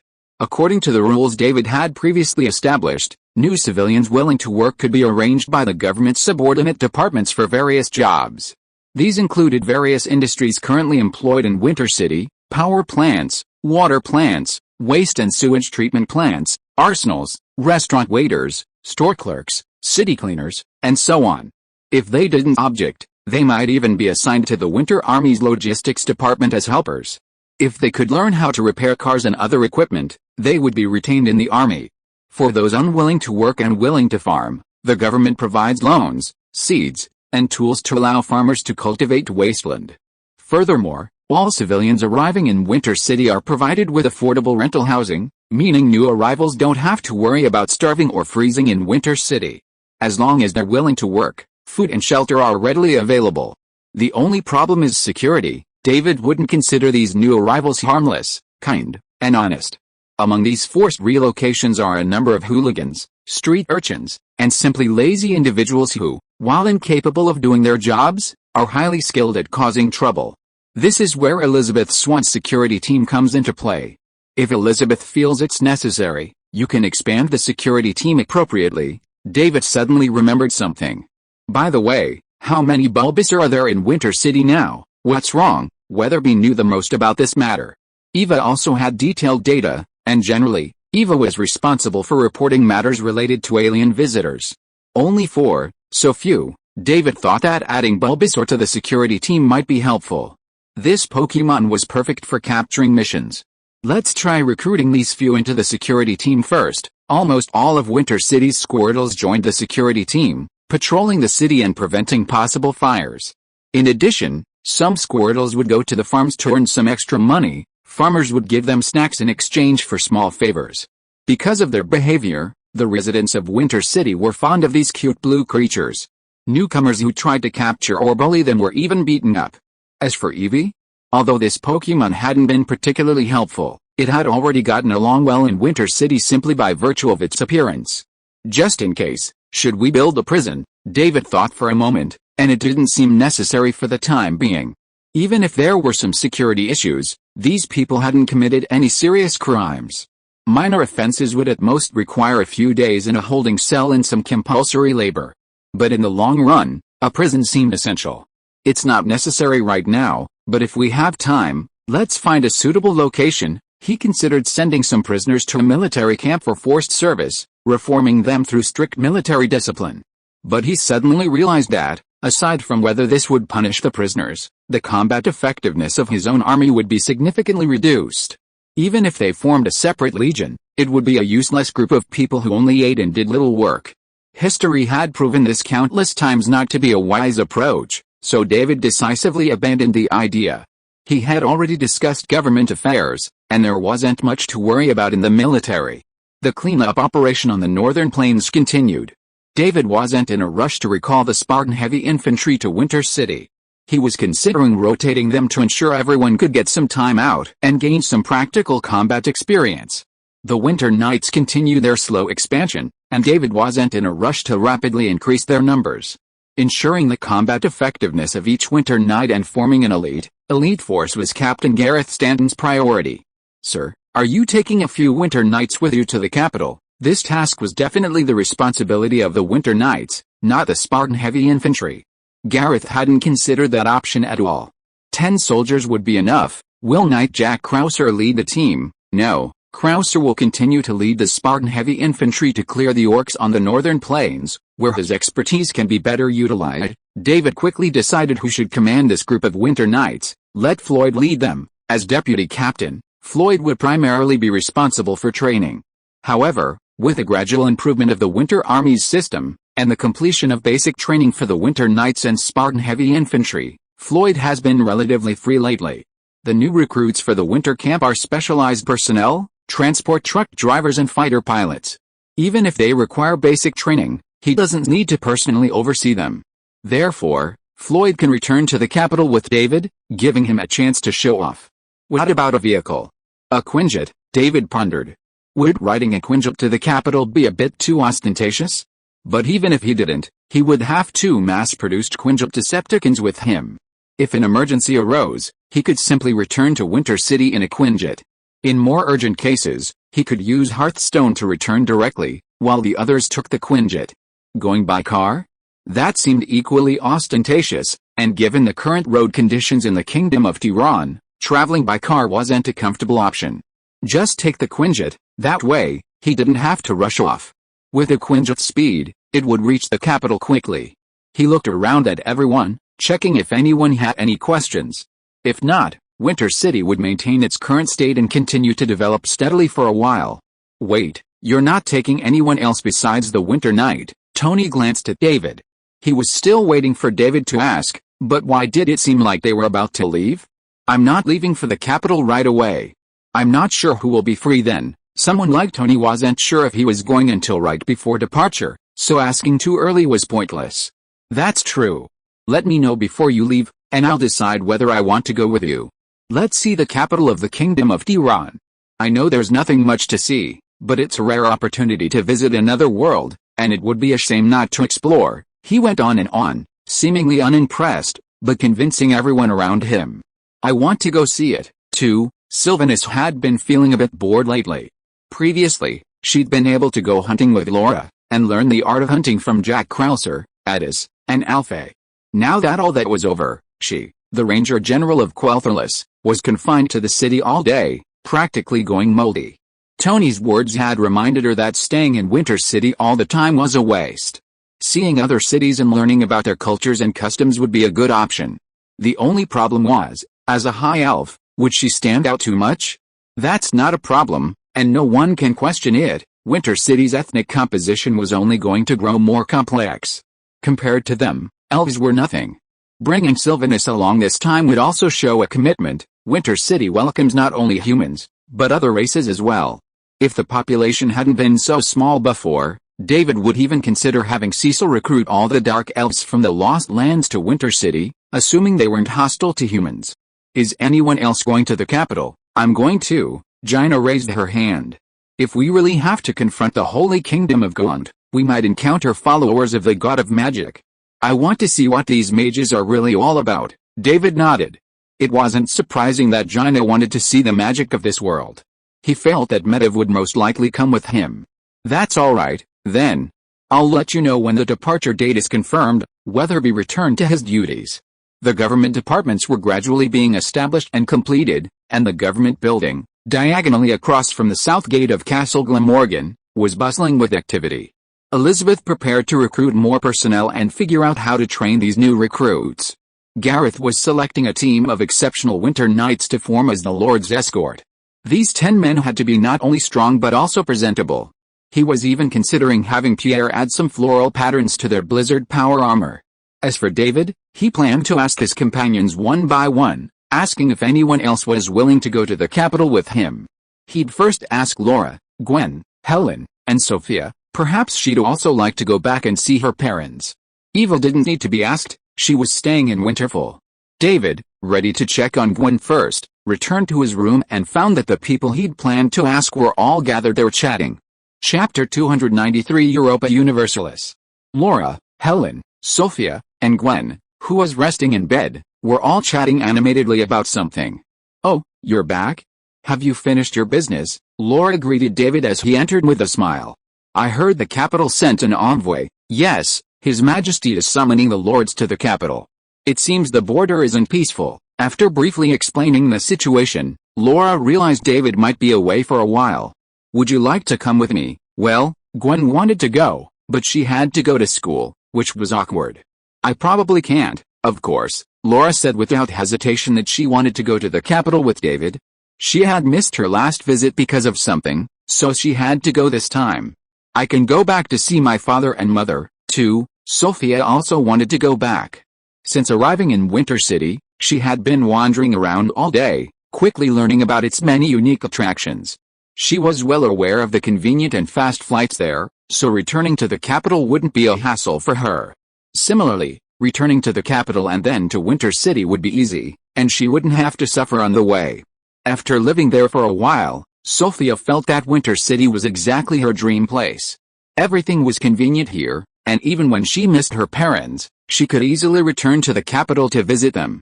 Sophia had no intention of choosing anyone else. The only problem was how to convince David to marry her. Talking to the women around David and understanding his preferences might be a good idea. By the way, can I wear power armor back? Of course, this time, all members of the Winter Knights would be wearing blizzard power armor when they went to the capital. This set of armor would soon become known to the high-ranking officials of the Kingdom of Tiran. It would likely also be seen by the Holy Kingdom of Gaunt, so there was no need to hide it.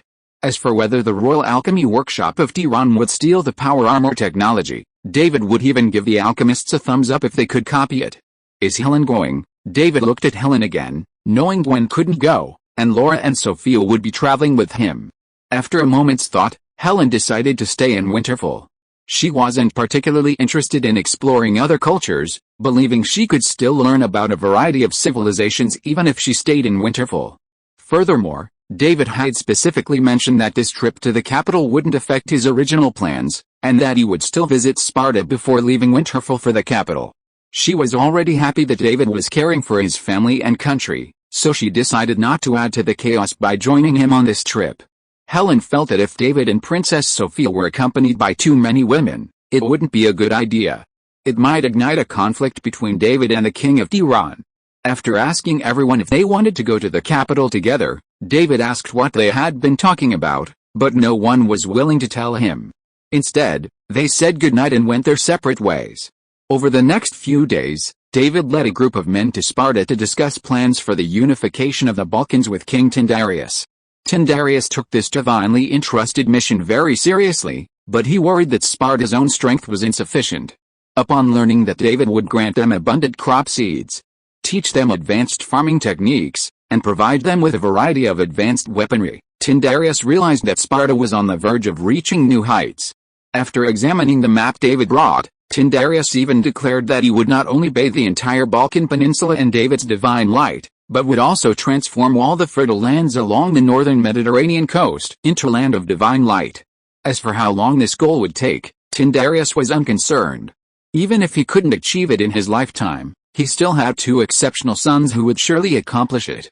As for David's suggestion to give the slaves hope to strive for, Tyndareus, while not entirely understanding, struggled to understand how to proceed. To this end, Helen began educating her father about various advanced knowledge. Tyndareus began to realize that simple oppression and exploitation were creating even greater dangers. Sparta's Helot system was pure oppression and exploitation. Helots, slaves, performed all sorts of dirty and heavy labor without any guarantee of survival. Their existence ensured a comfortable life for the Spartan elite, but it also brought countless wars to the kingdom. David, with his position, could have easily forced Sparta to abolish slavery, but he chose not to. He didn't believe that outright abolition was a good option, as it would surely displease the vested interests of Sparta. Furthermore, Sparta wasn't a kingdom ruled by the king alone. Arbitrarily changing fundamental institutions would plunge the kingdom into instability. Helen was also curious about how Tyndareus, now that he had received some of his advice, would resolve the crisis posed by the Helot system. The day after David left Sparta, Helen asked her if she could send some of the Pyrrhians and Helots to Winterfell for training. Spartan IV, no, Helen shook her head. The members of the Spartan Heavy Infantry Regiment were all Spartans, the elite of the Spartan kingdom. After all, in Tyndareus's eyes, only the great Spartans were worthy of serving the gods, lowly individuals and slaves were not. It's just relatively basic training. My father intends to form a new legion to serve as the main force for the unification of the Balkan Peninsula. The elite warriors who had trained with David and were eliminated and returned to Sparta were not numerous enough. Even if they were reused, it would be impossible to conquer such a large territory with such a small number of people. Therefore, Tyndareus planned to build a larger legion. In addition, he also wanted to use this method to open a small loophole. Soldiers who joined this legion and made great contributions would be awarded the status of Spartans, no longer being Pyrrhians or Helots, giving the lower class a path to upward mobility. Of course, no problem, David didn't think it was a big deal. If they found outstanding soldiers among this group, Winter City could still retain them. Would the Spartans refuse if Winterfell wanted to keep someone? Of course not, they'd even be delighted. It just so happened that Helen would be staying in Winterfell, so she could follow up on this matter from start to finish. By this time, David had almost finished arranging all the matters at hand, and Baron Thorkin began to remind Earl Glamorgan, in a relatively friendly and subtle way, whether it was time to set off. It's almost arranged. We'll leave in the next 2 days. The specific time will be confirmed today or tomorrow. Hearing David's answer, Baron Thorkin was very satisfied. As long as Earl David Glamorgan responded to the king's call, his mission would be accomplished.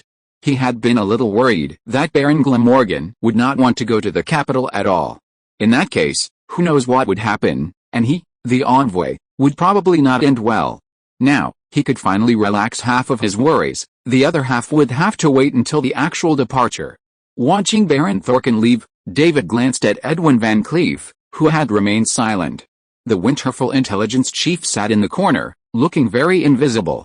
What has Baron Sorkin been doing recently? Touring around Winter City. Ever since Baron Sorkin brought the envoys to Winter City, everyone has been closely watched by Edwin Van Cleef and his men. The military camp and the docks are the places he goes to most.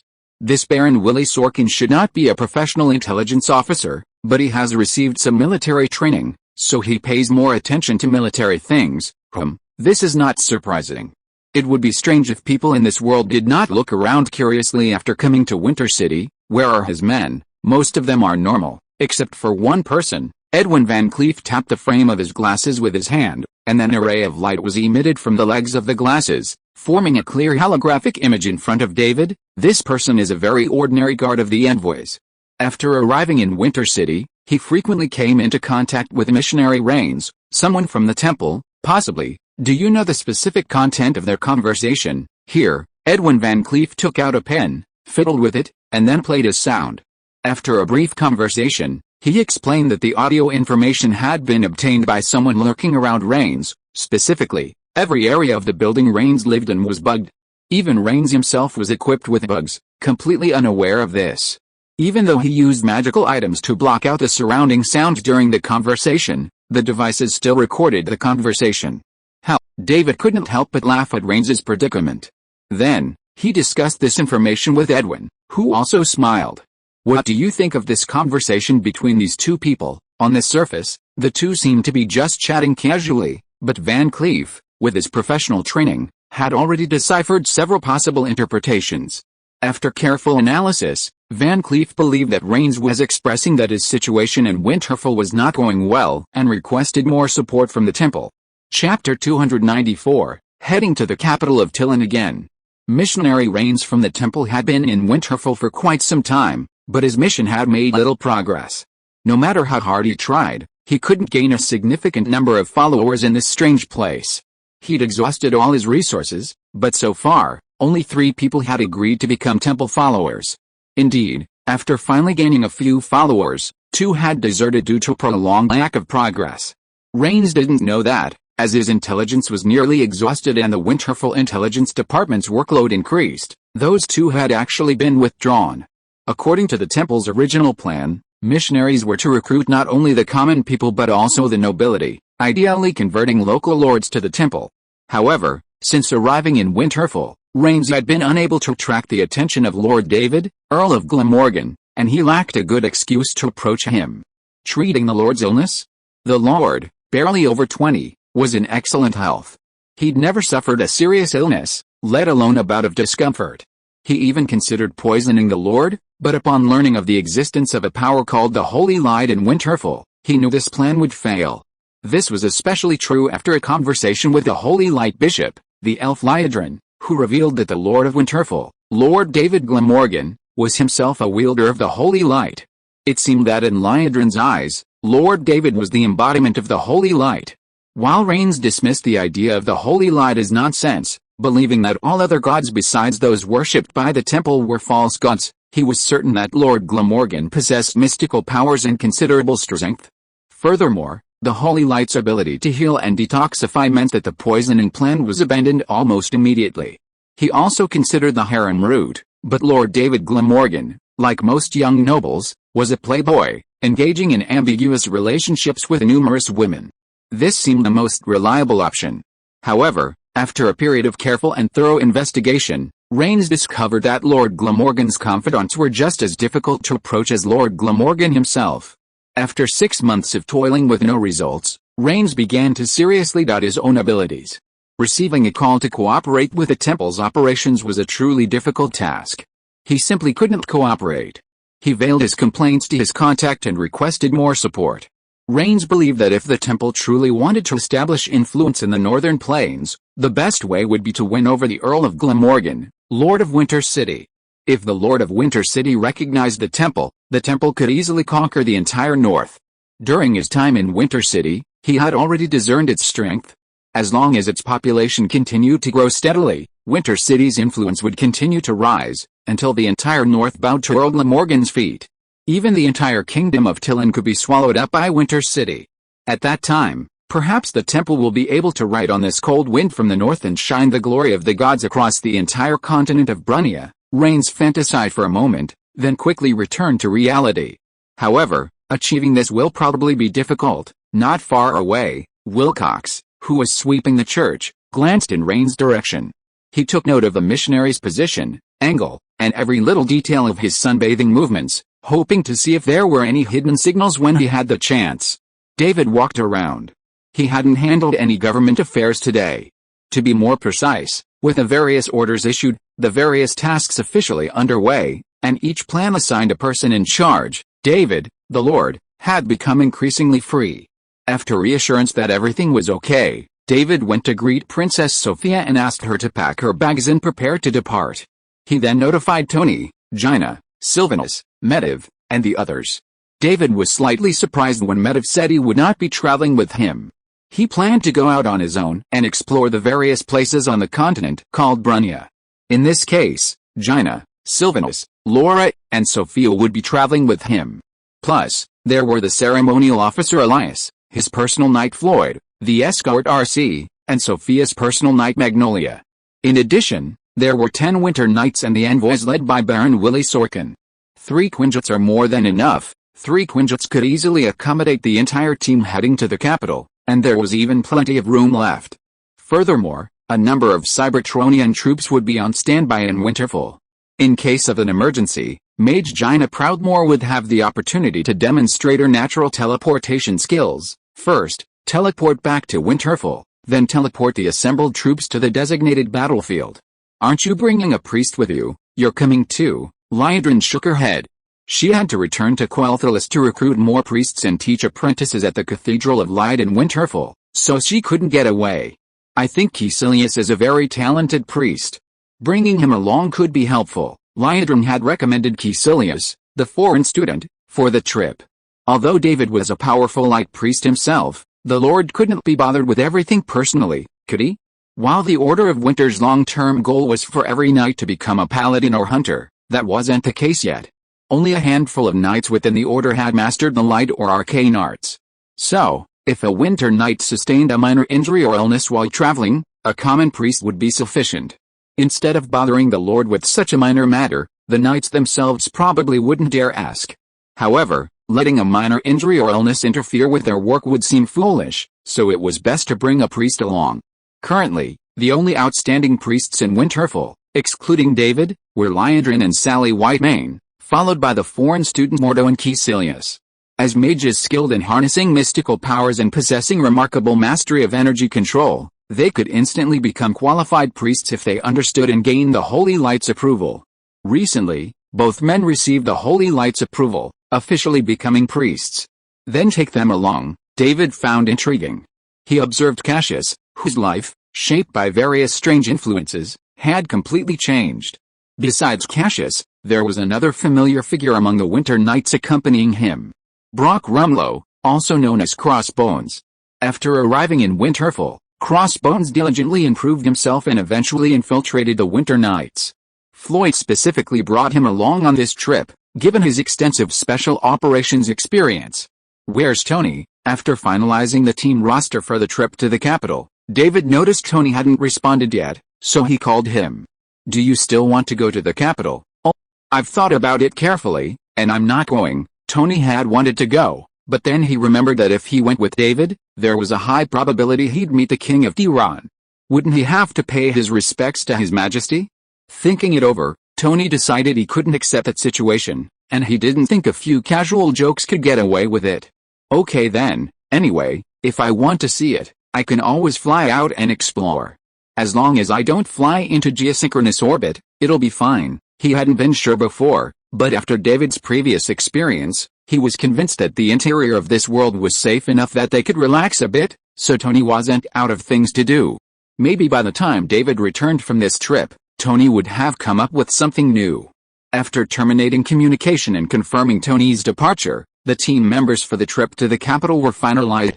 David asked Elias to inform Baron Sultan to depart the next morning. With the speed of the Quinjet, they'd be arriving in the capital quickly. David could even take Princess Sophia to lunch with His Majesty the King. I hope I didn't miss anything important, did I? After pondering for a moment, David felt he'd thought it through very carefully. He'd get a good night's rest and set off early tomorrow morning. As for what he'd encounter once he got to the capital, he was deeply excited. It would surely be something interesting. By the way, was Lord Sutton Stewart still selling shoes and socks in the capital? Would he get another share of the profits? Curious, David didn't forget to call Eva. They were parting tomorrow, and before leaving, he should pay his share for the upcoming period in advance. For a moment, he considered calling Helen along. In the final moments, he chose to follow his heart. He wasn't sure if this would cause a conflict. Although they appeared to get along well, Who knew what they were really thinking? He didn't want them to start a fight at home while he was gone. The night dragged on. The next day, David rose early, bathed, and changed. Under Elias's direction and with the help of a group of servants, he donned the formal attire of the Kingdom of Tiran. "Sir, you may be going into battle this time, so you must prepare a set of armor," Elias reminded his lord, reminding him not to forget the Lightbringer suit displayed nearby. "Where's the cloak? It's already been prepared for you, sir." Chapter 295. The three idiots arrive at Winter City. Sansa Stark stood on the busy street, a cloud of questions swirling around her. She had been relaxing in her own land, innocently enough, when she suddenly found herself in this unfamiliar place. Looking around at the bustling crowds, the beautiful houses, and the clean streets below, Sansa Stark was filled with curiosity. Where exactly is this place? She glanced around, wanting to ask for information, but she quickly realized she couldn't understand what they were saying. Silently, Sansa took in the vast, beautiful castle. She guessed it must be the residence of the city's lord.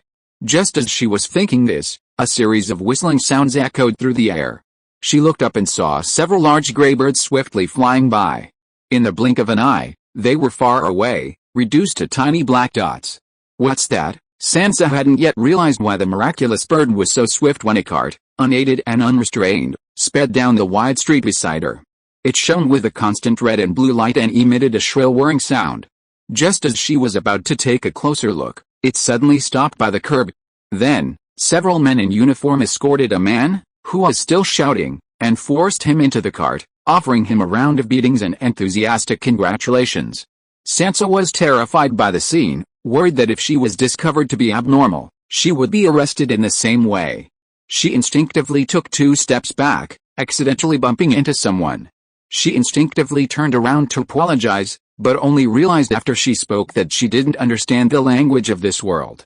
The man in the hooded robe smiled and nodded at Sansa, saying, "It's okay." He then reached out and gently stroked Sansa's head, leaving her in a trance.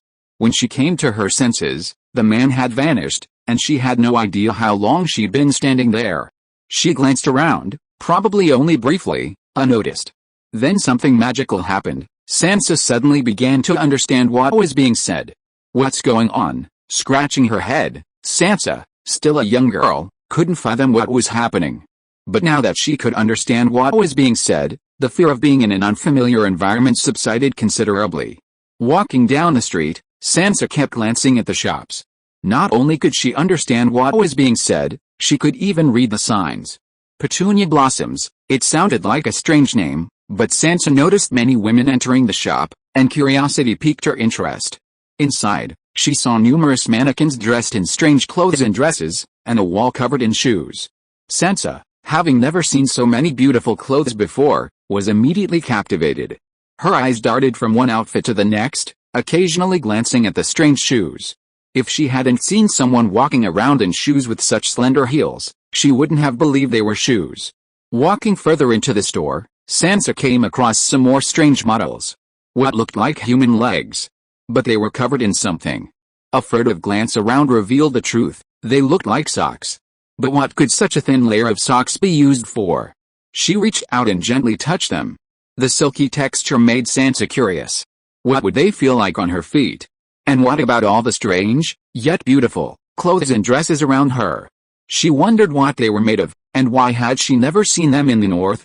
Thinking about all this, the question arose, where exactly was this place?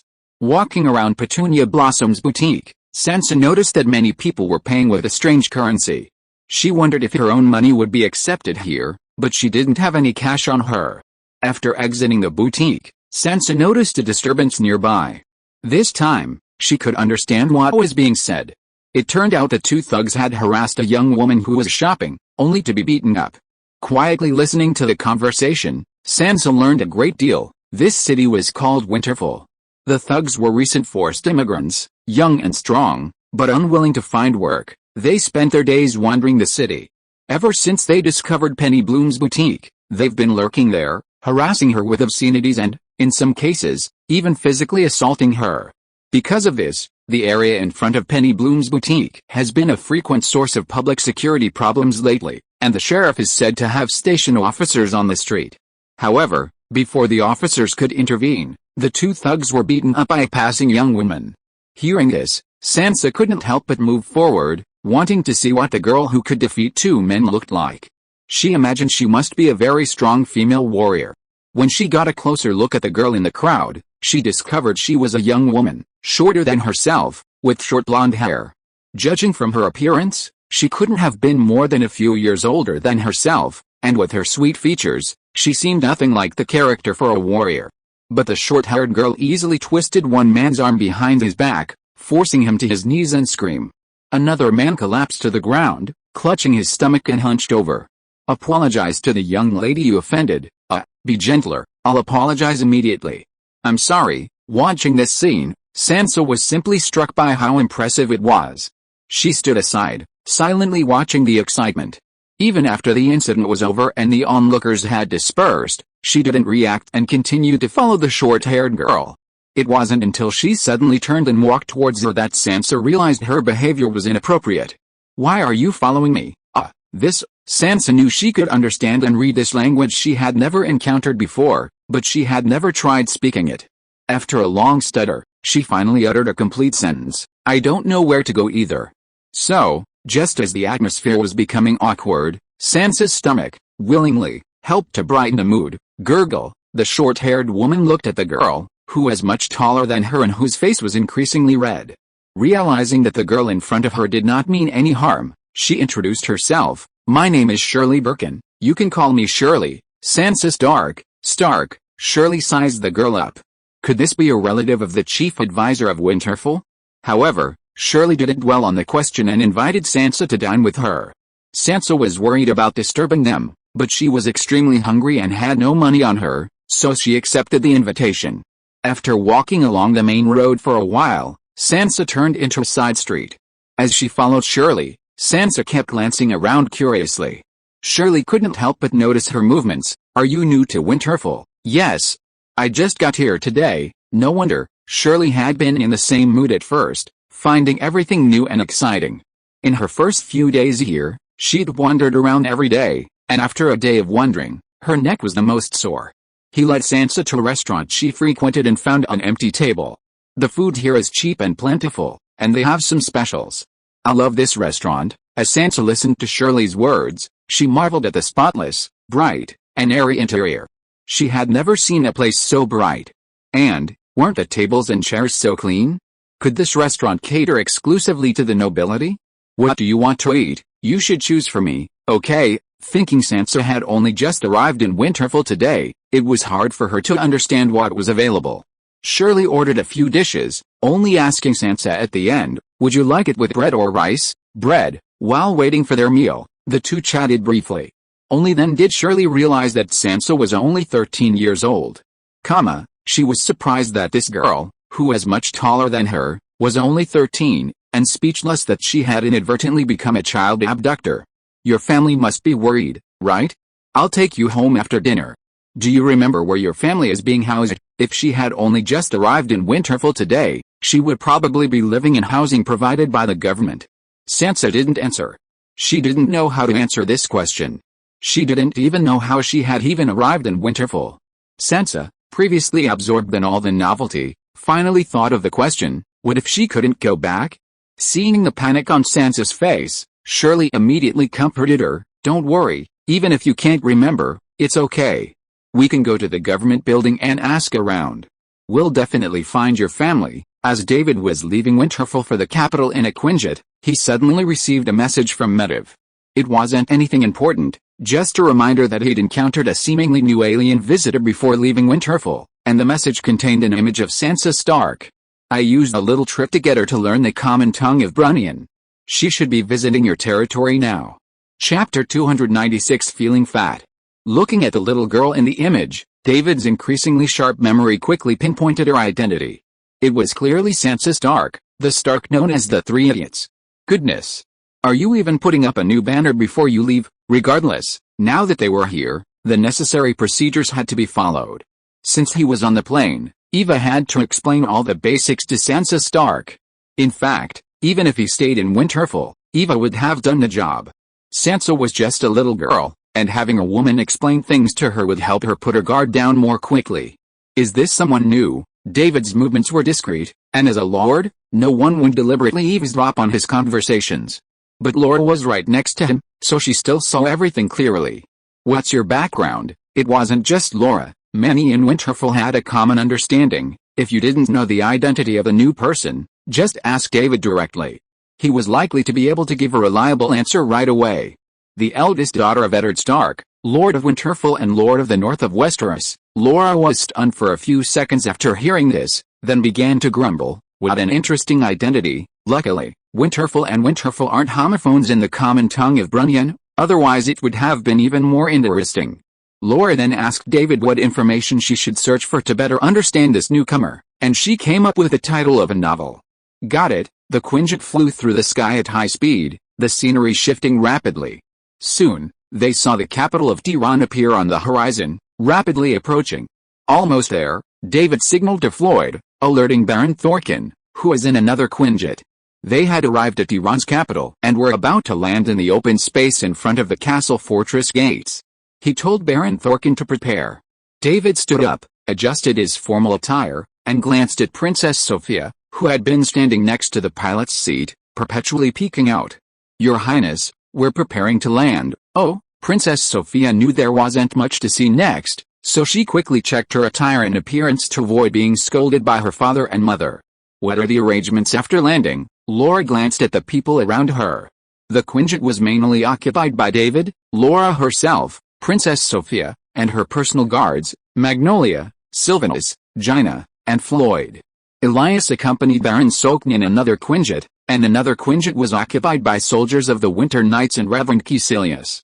Also aboard was the logistics mechanic, Michaela, who was there to ensure that any malfunctions in the power armor or the fighter could be repaired promptly. Baron Sokn will report to His Majesty the King. Princess Sophia and I will report to His Majesty. You? David glanced at the others. Even though he was a count, he couldn't bring a fully armed group to meet the king. Wait for me in the fighter plane. If they had taken a regular bus into the city, they could have found accommodations, settled everyone in, and then reported to His Majesty. However, David and his companions flew directly in, landing right in front of the fortress. Have Magnolia take everyone to the Stewart family mansion. Princess Sophia, after tidying herself up, offered to help. The mansion has always been empty, but servants clean it every day. It was the house her mother had inherited before marrying her father. After she married him, the mansion had been uninhabited and transferred to her name 2 years ago as part of her dowry. If Sophia married someone nearby, or even a descendant of a noble family in the capital, the mansion would become her new home or a place to stay when she returned to visit relatives. In other words, Sophia was the current owner of the house, which was why she could directly arrange for David's companions and subordinates to go there without consulting her mother. Then do it. David didn't hesitate to greet Sophia. He had long since become convinced that Princess Sophia had chosen him and Winterfell, and there was no way she would choose anyone else. Seeing David accept her suggestion without hesitation, Princess Sophia was delighted and gave him a sweet smile. While the two discussed the next steps, Baron Willie Thorkin, aboard another Quinjet, was still in a state of confusion.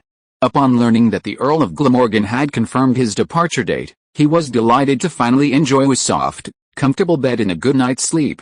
But upon waking the next day, he was reminded that he had to wear the formal attire he had worn to meet His Majesty the King. Baron Thorkin was still confused. Normally, the journey from Winterfell to King Tiran would take considerable time.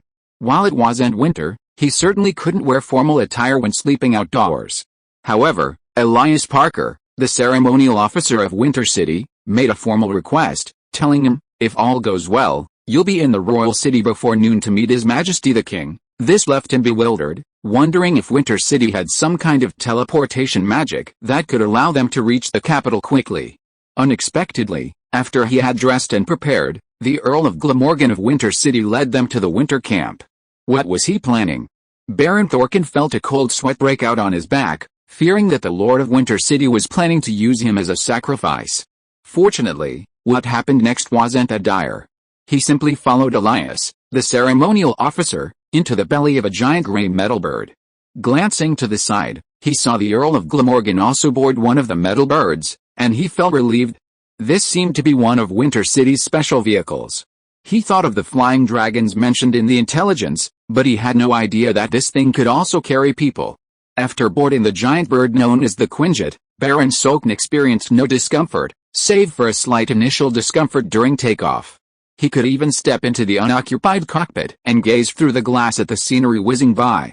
With that kind of speed, it's no wonder he said he'd be able to see His Majesty before noon. And then, he stood there, dumbfounded, watching the Quinjet land in front of the fortress's all-too-familiar gate. The noise of 3 Quinjets landing from the air in front of the fortress's gate naturally attracted considerable attention.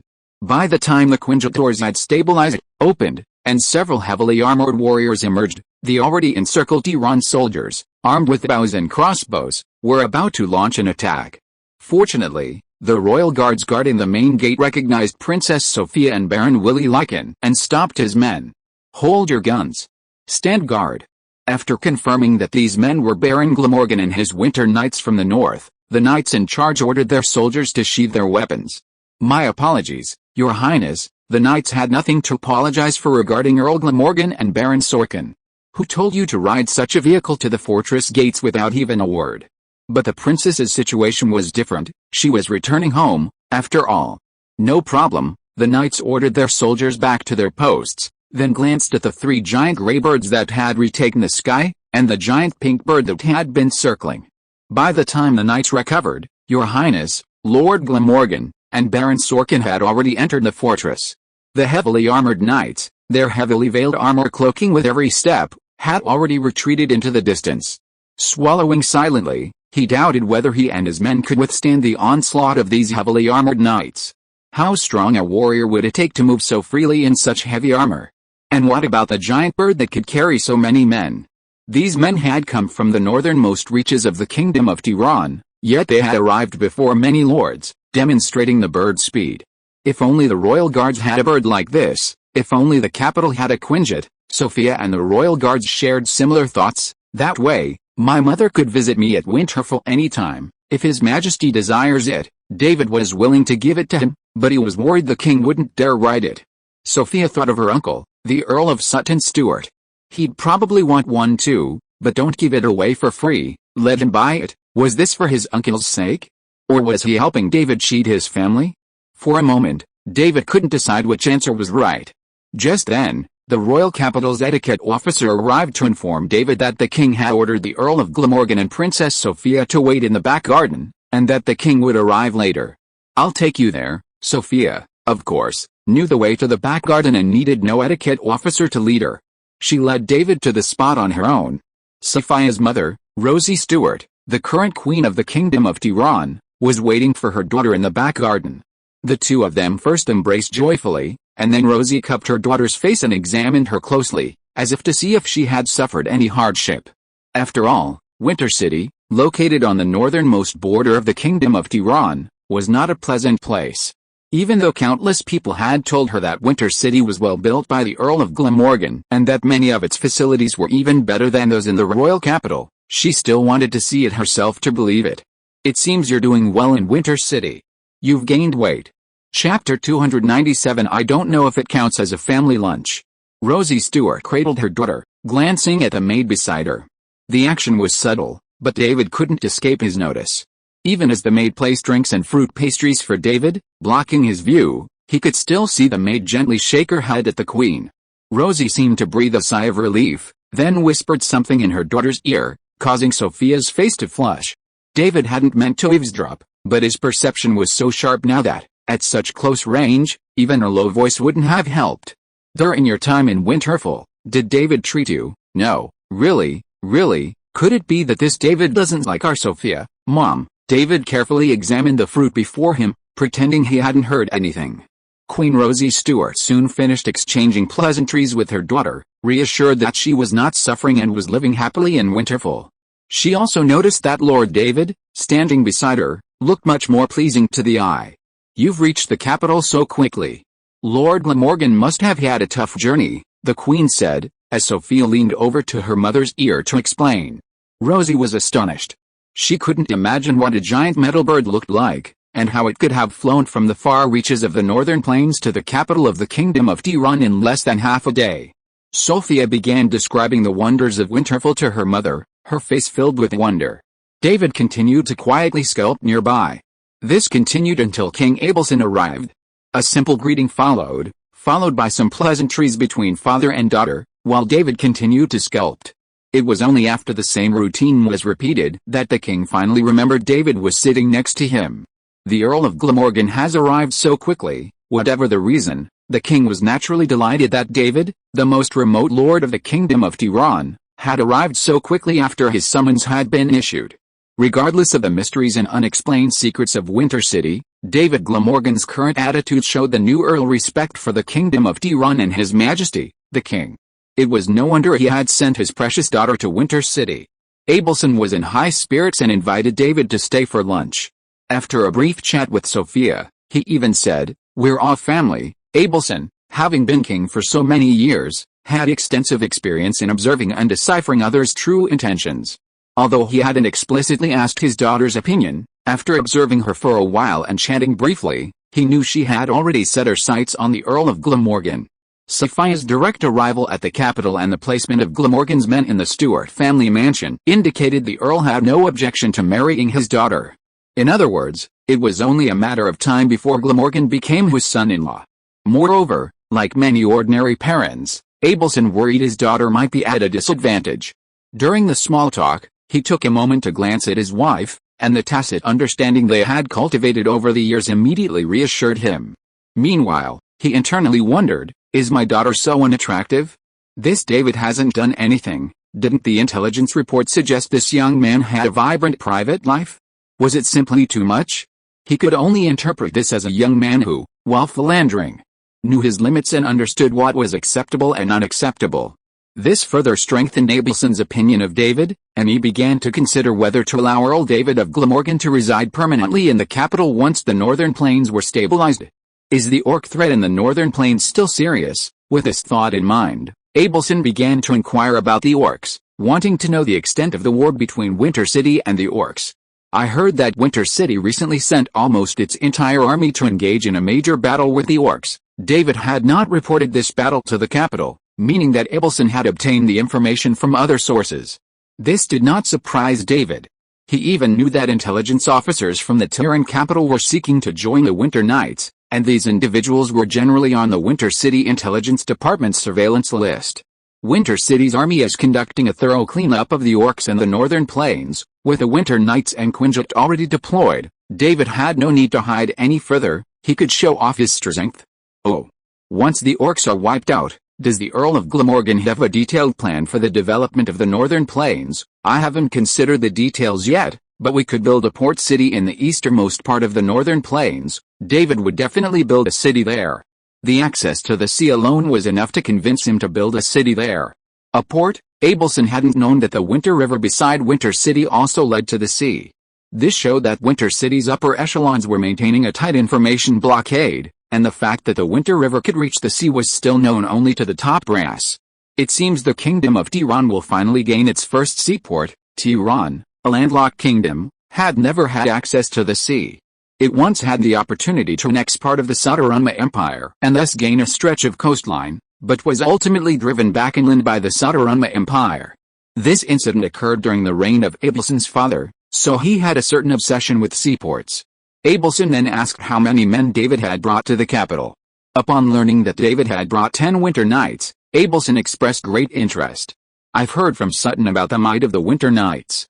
I'm looking forward to seeing them represent the Kingdom of Tiran. You'll see soon, Your Majesty. Abelson smiled, realizing that he had underestimated the Earl of Glamorgan. The young Earl was far more astute than many of the older lords. Actually, I'm not that anxious. A little later is fine, I understand, Your Majesty. After a brief exchange, Abelson began discussing crops and livestock in Winterfell, and even inquired about Winterfell's specialty crops. Sophia, who had been quiet until then, suddenly perked up and introduced her father to Winterfell's various delicacies. Besides high-yielding crops like potatoes, Winterfell also boasts corn, which boasts equally impressive yields. Sophia has recently become fascinated with rice, a staple food. Originally cultivated in small quantities, primarily for the Lord's liking, it has gradually become a staple food for most people, becoming a staple in Winterfell. As for fruit, Sophia, having only spent one winter in Winterfell, wasn't sure how many varieties there were. However, even in winter, there was no need to worry about lack of fruit in Glamorgan Castle. Listening to his daughter's endless recounting of the novel dishes she'd tasted in Winterfell, Abelson smiled and said, "No wonder you've gained weight." After being repeatedly told she was fat by her parents, Sophia began to doubt whether she had actually gained weight. She pressed her cheeks with her hands, then pinched her waist, as if trying to pinch flesh. But she received a glare from her mother, and obediently dropped her hands and sat there. After the meal, David's report to the king was complete. Normally, he could leave the palace and return directly to his own quarters, awaiting the arrival of the other lords and the king's further orders. Sophia would have remained at the palace, but she stood up to leave, surprising David. "You're not staying? Do you know the way to the Stuart mansion?" It made sense, but anyone from the palace could have given him directions, right? Even if the king didn't send anyone, wouldn't he have asked himself? But Sophia was willing to lead the way, and judging by the king and queen's expressions, they didn't seem prepared to leave their daughter behind. He said nothing, bowed to the king and queen, and left the palace with Sophia. Walking out of the palace's main gate, David found a carriage waiting. After helping Princess Sophia into the carriage and getting in himself, David looked at the blushing princess and said, "I thought you'd stay in the palace and talk to your parents. I'll be in the capital for a while. I can come and talk to my father and mother every day." Although they weren't officially married yet, Sophia's attitude made it seem like she was being thrown out. The carriage lurched towards the Stuart mansion. David peered out the window and noticed a familiarity in the surroundings. It seemed close to the Earl of Sutton Stuart's home. Right across from my uncle's, the two estates were separated by a road, making it easy for the family to travel back and forth. This also made it convenient for Earl Sutton Stuart to come and watch the fun. When David arrived, Sutton Stuart was curiously examining Floyd's blizzard power armor. Upon seeing David's return, he didn't even bother to greet Her Royal Highness. Instead, he walked over and patted David's shoulder firmly. "Back in Winterfell, the heavy armor you displayed wasn't this set, was it? Does Winterfell have something better hidden?" If you're listening to this novel on a channel other than Fanfic World, it means they downloaded and uploaded it without effort. We cordially invite you to visit our channel, Mundo Fanfic Novelis. There you'll find the original version of this story and you can explore many other novels of various genres. We're waiting for you to immerse yourself in a world of incredible novels. Chapter 298 Hill and Royal Alchemy Workshop. What you saw before was a test model. This is the official version. David's Winter City had indeed not developed any newer versions of the Blizzard power armor. The basic framework of this power armor was already perfect. All that was left was to add various accessories based on battlefield performance, or to further refine the existing functions. As for a major upgrade, there was no need for that at the moment. "Is that so?" Sutton Stuart examined it carefully for a moment, then asked curiously, "What are the differences between the official version and the test version?" "The official version has more comprehensive defense, shock absorption, and life support systems, and the operating system is more convenient." The official version of the Blizzard power armor boasted a convenient operating system. While the shock absorption system wasn't as high-tech as Iron Man's suit, it was still quite formidable. Combined with energy shield technology, the official version of the Blizzard power armor boasted significantly stronger defense than the test version. Furthermore, an internal life support system ensured the user wouldn't worry about high temperatures, low temperatures, or even underwater environments. A life monitoring system automatically injected healing potions in times of crisis. It could be said that these were the true improvements made to the official version of the Blizzard power armor. The weapons system, on the other hand, hasn't changed much. The suit's built-in armament primarily consists of a missile launcher on its back, along with flash grenades and smoke grenades mounted on its forearms. The main firepower comes from the Piccolo assault rifle and additional firepower components. David's introduction was very general, and Sutton found himself confused about many of the details. He only knew one thing: the suit boasts strong defense and will automatically heal a user in times of crisis. David didn't mention speed or strength, seemingly unconcerned with such abilities. This puzzled Sutton, but he didn't press for details about the Blizzard power armor. Instead, he mentioned the new equipment being developed at the Tiran Royal Alchemy Workshop. Interested, me. David was certainly interested. He looked at Earl Sutton Stuart curiously, puzzled as to why the Queen's brother would bring up such a matter. Was he inviting him to see Tiran's new equipment? Surely this should be a secret in Tiran?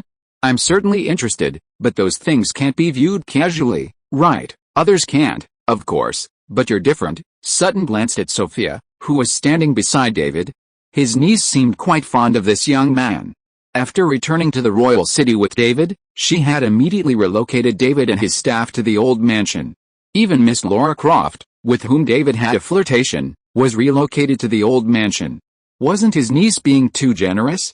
After meeting his parents, she didn't stay in the palace, but returned to the old mansion with David. Sutton wondered if his niece, if she inherited the throne of Tiran and became queen, would simply pass the throne on to David. It seemed possible.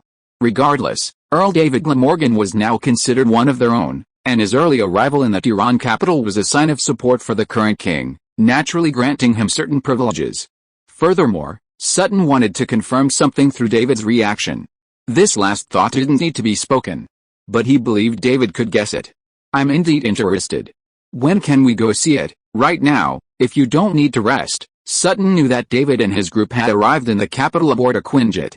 By the time David and the king had lunched, word had spread throughout the inner city of the capital that the Lord of Winterfell had arrived aboard a giant bird. Rumors were also circulating in the outer city, and the royal guards were rushing around to reassure the people, lest any dire rumors spread and cause widespread chaos.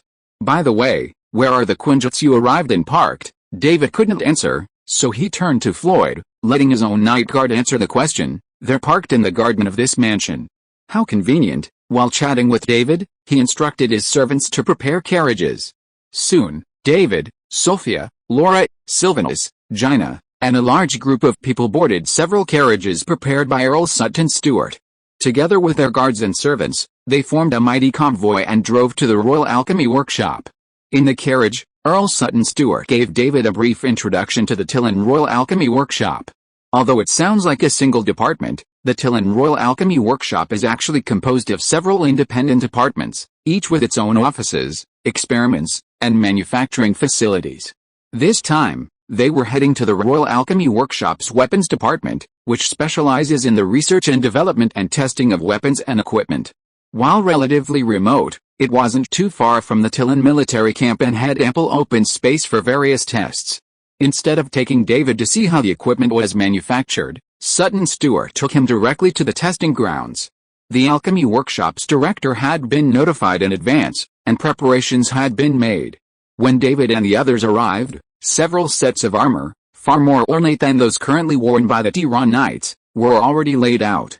There were also longswords, shields, two-handed bastards, heavy hammers, flails, and other weapons. David, upon seeing these pieces of equipment, sensed distinct energy fluctuations. They're all magical equipment, Laura observed as well, and Gina cast a curious eye over the unassuming royal alchemist. This Latham was the alchemist who was presenting the equipment. He looked unremarkable, with meticulously coiffed white hair, a rosy complexion, and unwrinkled skin. He was full of energy, hardly an old man. David muttered, perhaps this is a young alchemist whose hair has turned gray prematurely from exhaustion, while waiting for the official demonstration. To his surprise, there was no demonstration at all. Sutton Stewart stopped the Tiran Knights Latham had summoned and let David and the others try it out for themselves. Well, Lord Earl, isn't this inappropriate? Earl Stewart ignored Latham's muttered protest and waved him aside, telling him to remain as is, answering questions whenever anyone asked. Knight Floyd, please feel free to do as you please. Floyd wasn't wearing his blizzard power armor, and the other winter knights weren't traveling with him either, remaining at the old house on standby. He assumed he was merely a guard for his lord, and even if there was an opportunity to personally use the new equipment, it wouldn't be his turn. Unexpectedly, Earl Stewart immediately offered him a hands-on trial. Glancing at his lord and receiving permission, Floyd stepped forward, surveying the array of weapons before him, and picked up a longsword. A former instructor of the Tiran Knights, Floyd knew all the weapons on display. However, his preference was for swords, so he took up the longsword first. He gripped the longsword, clearly sensing the surging energy within. After closing his eyes for a moment and sensing the impact, he aimed a diagonal strike at the humanoid target placed before him from 3 meters away. As Floyd swung his sword, everyone felt a flash of blue light before their eyes. The target, several meters away and untouchable, was instantly severed in two. Oh, everyone gasped at the sight, their interest in these weapons growing. Sylvanus took the initiative and raised a powerful bow, examining the arrows displayed nearby. She could see that the arrows emanated different vibrations, likely possessing different effects. The bow in her hand also possessed several magical effects. This bow has acceleration, penetration, and durability effects, and these effects are freezing, explosive, and flaming arrows. The alchemist Latham appeared at the perfect moment to explain. However, ordinary soldiers will have difficulty drawing this bow. They require special equipment. He had barely finished his words when the elf before him, with a look of disdain on her face, casually picked up an arrow, placed it on the bowstring, and effortlessly drew the bow. Aiming at the distant target, Sylvanus released her right hand from the arrow, and the next second, the target she had shot was transformed into a giant ice sculpture. Sutton Stewart watched Sylvanus effortlessly draw the bowstring, which ordinary soldiers could never pull, and glanced worriedly at Sophia beside him. The women around David are so strong, will his niece be beaten? Although Princess Sophia of Tiran had been nurtured with the best resources on the continent of Brunia from the day she was born, and her physical fitness was unmatched, she was, after all, a pampered princess. She had only learned some fancy moves, and could never hope to defeat a true warrior. At best, she could recover faster from a beating. Thinking of this, Sutton Stewart suddenly became curious about David Glamorgan's strength. He had seen David in a duel before, but David's victory was so easy that he couldn't see his true strength. He only knew that David was a formidable spearman. Besides spearmanship, he knew from intelligence that David was skilled in archery. After all, he was a hunter before becoming a noble. Furthermore, Earl David Glamorgan was suspected of possessing a form of divine light called holy light, similar to the luminous magic used by the Lumiere priests of the temple, but the specifics were also unknown. I wonder if we can witness the true power of Earl Glamorgan once we reach the border, a suspected divine light versus divine light magic? Lord Sutton Stewart began to look forward to that day. Chapter 299 It's time to show your loyalty to the kingdom. Sutton Stewart's chance to witness the holy light wars of light magic might be a while away. Although King Abelson had issued a call to our lords, even if all responded immediately, it would still take considerable time for them to receive the order, make arrangements within their territories, mobilize their accompanying armies, set out, and finally reach the capital. Lords like David, who arrived early, would have to remain in the capital for a considerable period awaiting the arrival of the other lords. However, unlike the other lords, David had his own quarters within the capital, and his winter knights, for various reasons, had also entered the city directly. When other lords arrived, their soldiers were required to remain outside the city walls, setting up camp in designated areas near the capital. The lords would only enter with a few close associates and attendants. However, David and his companions arrived in Aquinjet, and the winter knights entered directly, even into the inner city, and settled there. No one came to alert David, and when the king learned of the situation, he said nothing, simply saying, "I understand." This left the royal guards, responsible for defending the capital, completely bewildered. Considering that Lord David of Glamorgan only brought 10 soldiers with him, they could be considered escorts accompanying the lord into the city. As for the elven archers, the sorceresses, they must be Lord Glamorgan's confidants. Well, that's it. Lord Glamorgan was truly blessed. Not only had he won the favor of Princess Sophia, but he also had so many wonderful companions around him. It was truly enviable. Sylvanus, mistaken for Lord Glamorgan's close friend, ignored the ambiguous and curious glances from the Tiran soldiers, not bothering to explain the misunderstanding. After all, the soldiers wouldn't dare say anything harsh to her face. Such things are common, no matter what world. Jaina glanced around. Those ambiguous and curious glances were also directed at her, but she didn't pay much attention to them. Humans and high elves are all the same. As a high elf, Sylvanus didn't consider the high elf superior enough to crush humans. In her view, humans also possessed many strengths worthy of the high elves' recognition and even learning. For example, the high elves had long witnessed a human's talent for the arcane. This capital of the Kingdom of Tiran is truly ordinary. After a brief tour of the inner city, the man and the elf found the Tiran capital to be quite unremarkable. Compared to Winter City, it was drastically backward, and compared to Silver Moon City in Quel'Thalas or Kultiris, it lacked much character. It was simply an ordinary human city. The two women, having broadened their horizons and even gained access to more advanced knowledge, held little interest in such a backward city. Their only attraction was the unique and rare materials from this world sold in some shops. The women discovered that the magical materials in the shops were scarce, and they were all of the common, low-end variety. It was said that the high-end materials had been taken away by the Royal Alchemy Workshop, leaving ordinary shops completely empty. Sylvanus recalled the weapons and equipment she'd used at the Royal Alchemy Workshop. It seemed rare magical materials would be hard to come by in the Tiran capital for quite some time, unless the Tiran kingdom completed its military upgrades. After exiting the shop, the two wandered through other stores and encountered Michaela and RC, who were also out shopping. Michaela wanted to see the capital and buy some souvenirs for her father, while RC was simply accompanying Michaela. Two humans, a high elf, and a Cybertronian warrior, the four women went shopping together. Michaela helped Michaela pick out some unique Tiran knickknacks, and then they returned to the Stewart family mansion. By the time the four entered the mansion, the hidden forces had gradually departed, leaving only a few who remained, using various tactics to maintain their presence, watching the Stewart family compound. Those who left went in different directions. After gathering all the intelligence, some of them brought the news to the palace, where the Shadow Guards reported the day's events to the ruler of the Kingdom of Tiran, His Majesty King Abelson. Sylvanus Windrunner, the elf who came to the capital with Lord Glamorgan, is a formidable warrior, skilled in archery, easily able to draw a bow that ordinary soldiers could not. Gina Proudmore is a mage, her exact strength unknown. Michaela Baines, the logistics officer of the Winter Legion. According to intelligence, this Michaela and her father are responsible for the maintenance and repair of the Winter Army's various vehicles and equipment. According to investigations, Michaela is also responsible for maintaining the heavy armor worn by the Winter Knights who came to the capital with Lord Glamorgan.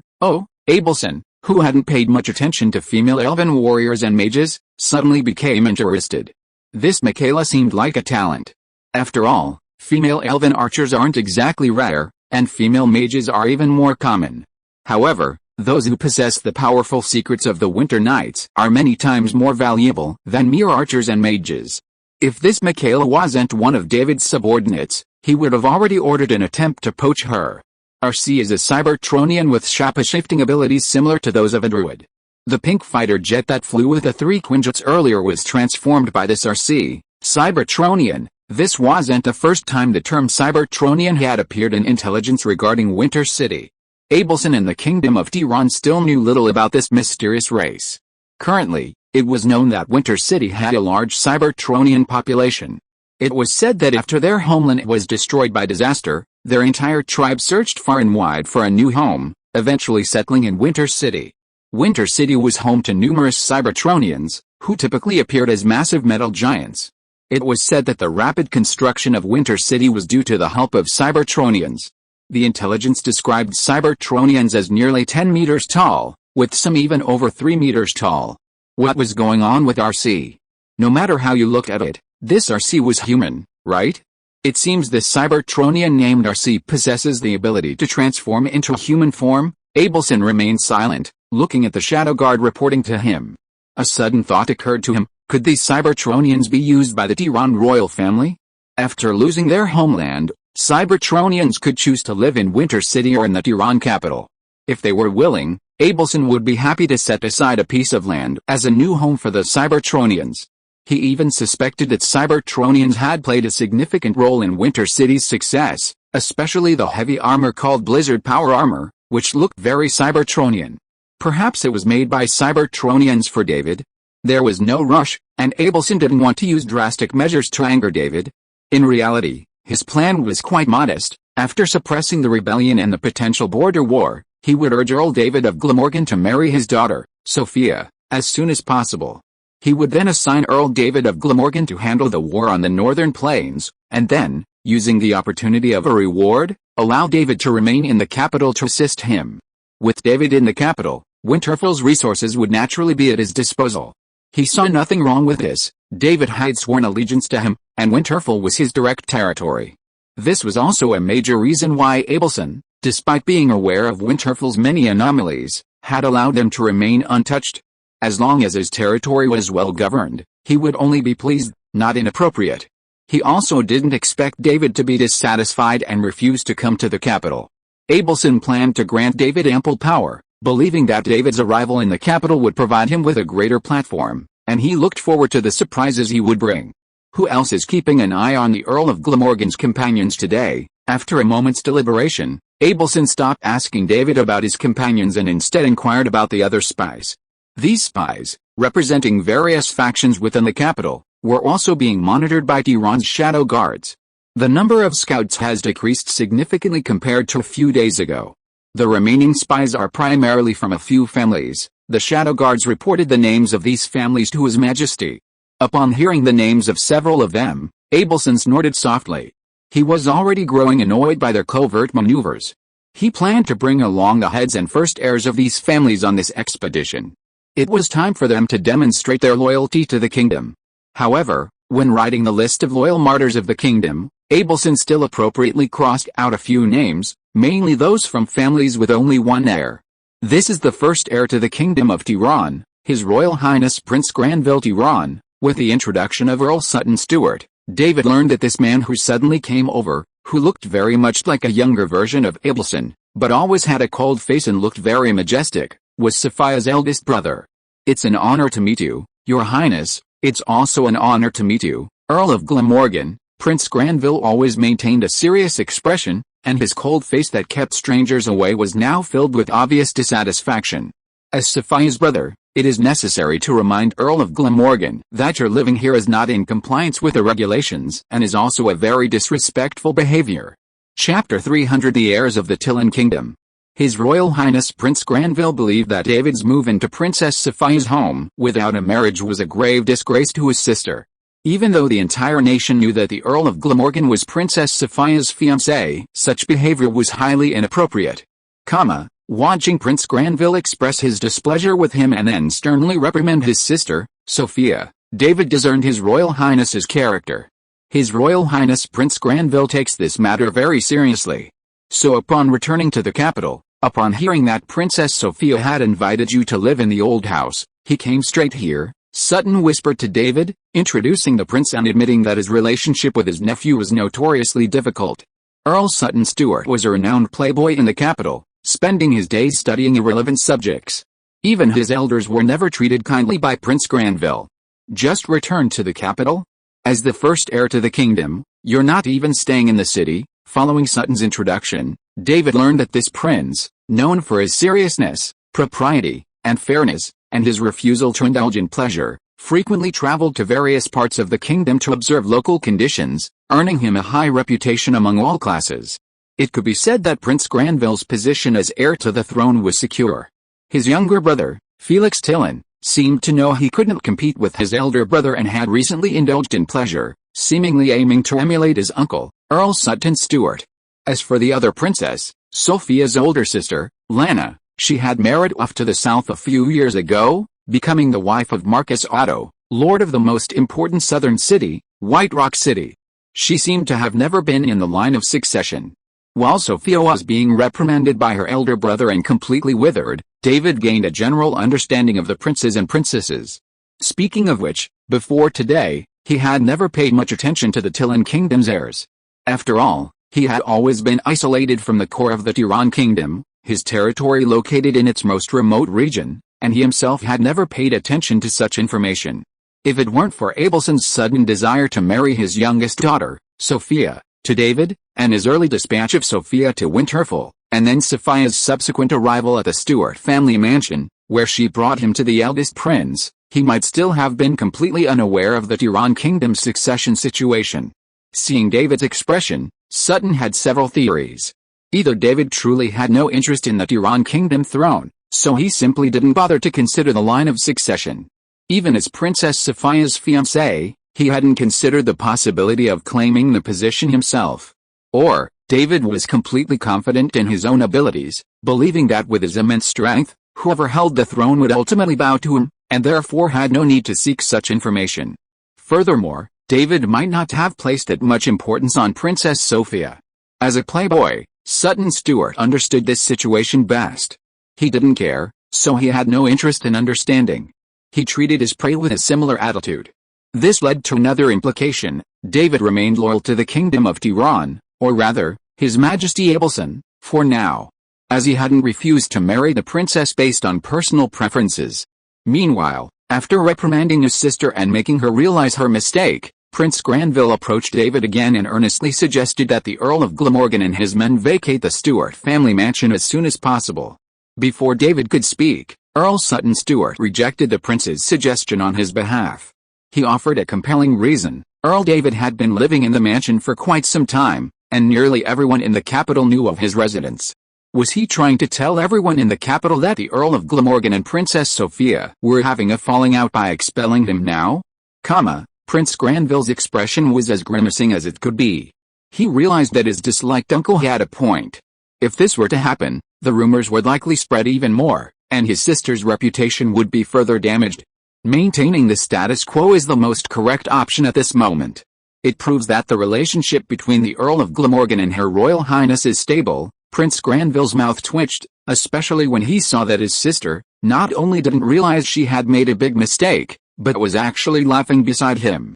He was so angry that he immediately took his leave. Sophia watched her brothers retreating back, stuck out her tongue and made a face, then smiled and thanked her uncle. "You're not a child anymore. You can make your own decisions. You don't need to listen to your brother." While Granville was certainly thinking about his sister, sometimes things shouldn't be viewed solely from one perspective. Cases like David and Sophia's couldn't be treated the same way. Otherwise, His Majesty would have already responded. Why would he wait for Granville to remind her? Sophia smiled and didn't respond to her uncle's words. She had always been somewhat intimidated by her prim and proper eldest brother, even finding him even more difficult to approach than their own father. Even though the old house was hers, and she had the right to entertain anyone, when her eldest brother came to scold her, Sophia didn't dare to retort or defend herself. Just then, Prince Granville, who had left in anger, unexpectedly returned.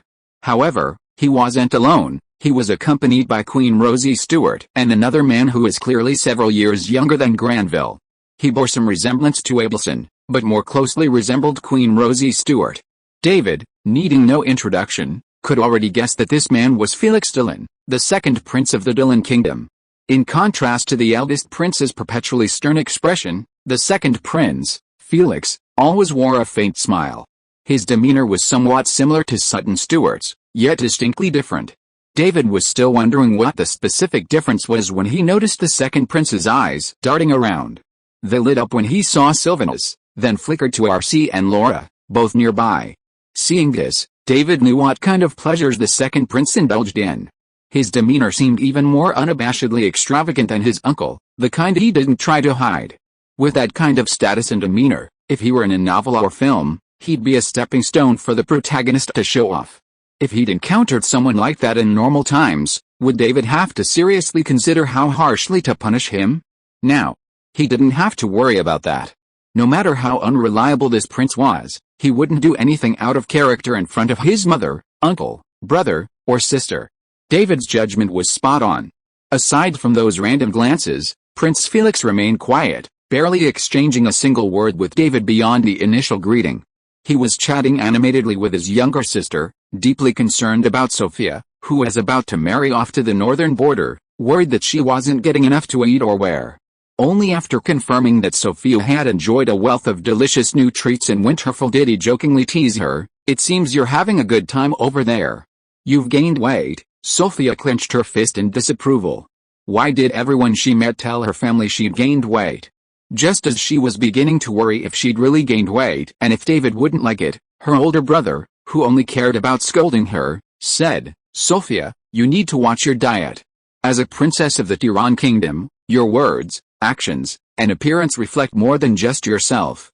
When you leave the capital this time, take a few ladies in waiting back to Winterfell." Sophia didn't want to take any ladies in waiting back to Winterfell. She could wake up whenever she wanted in Winterfell.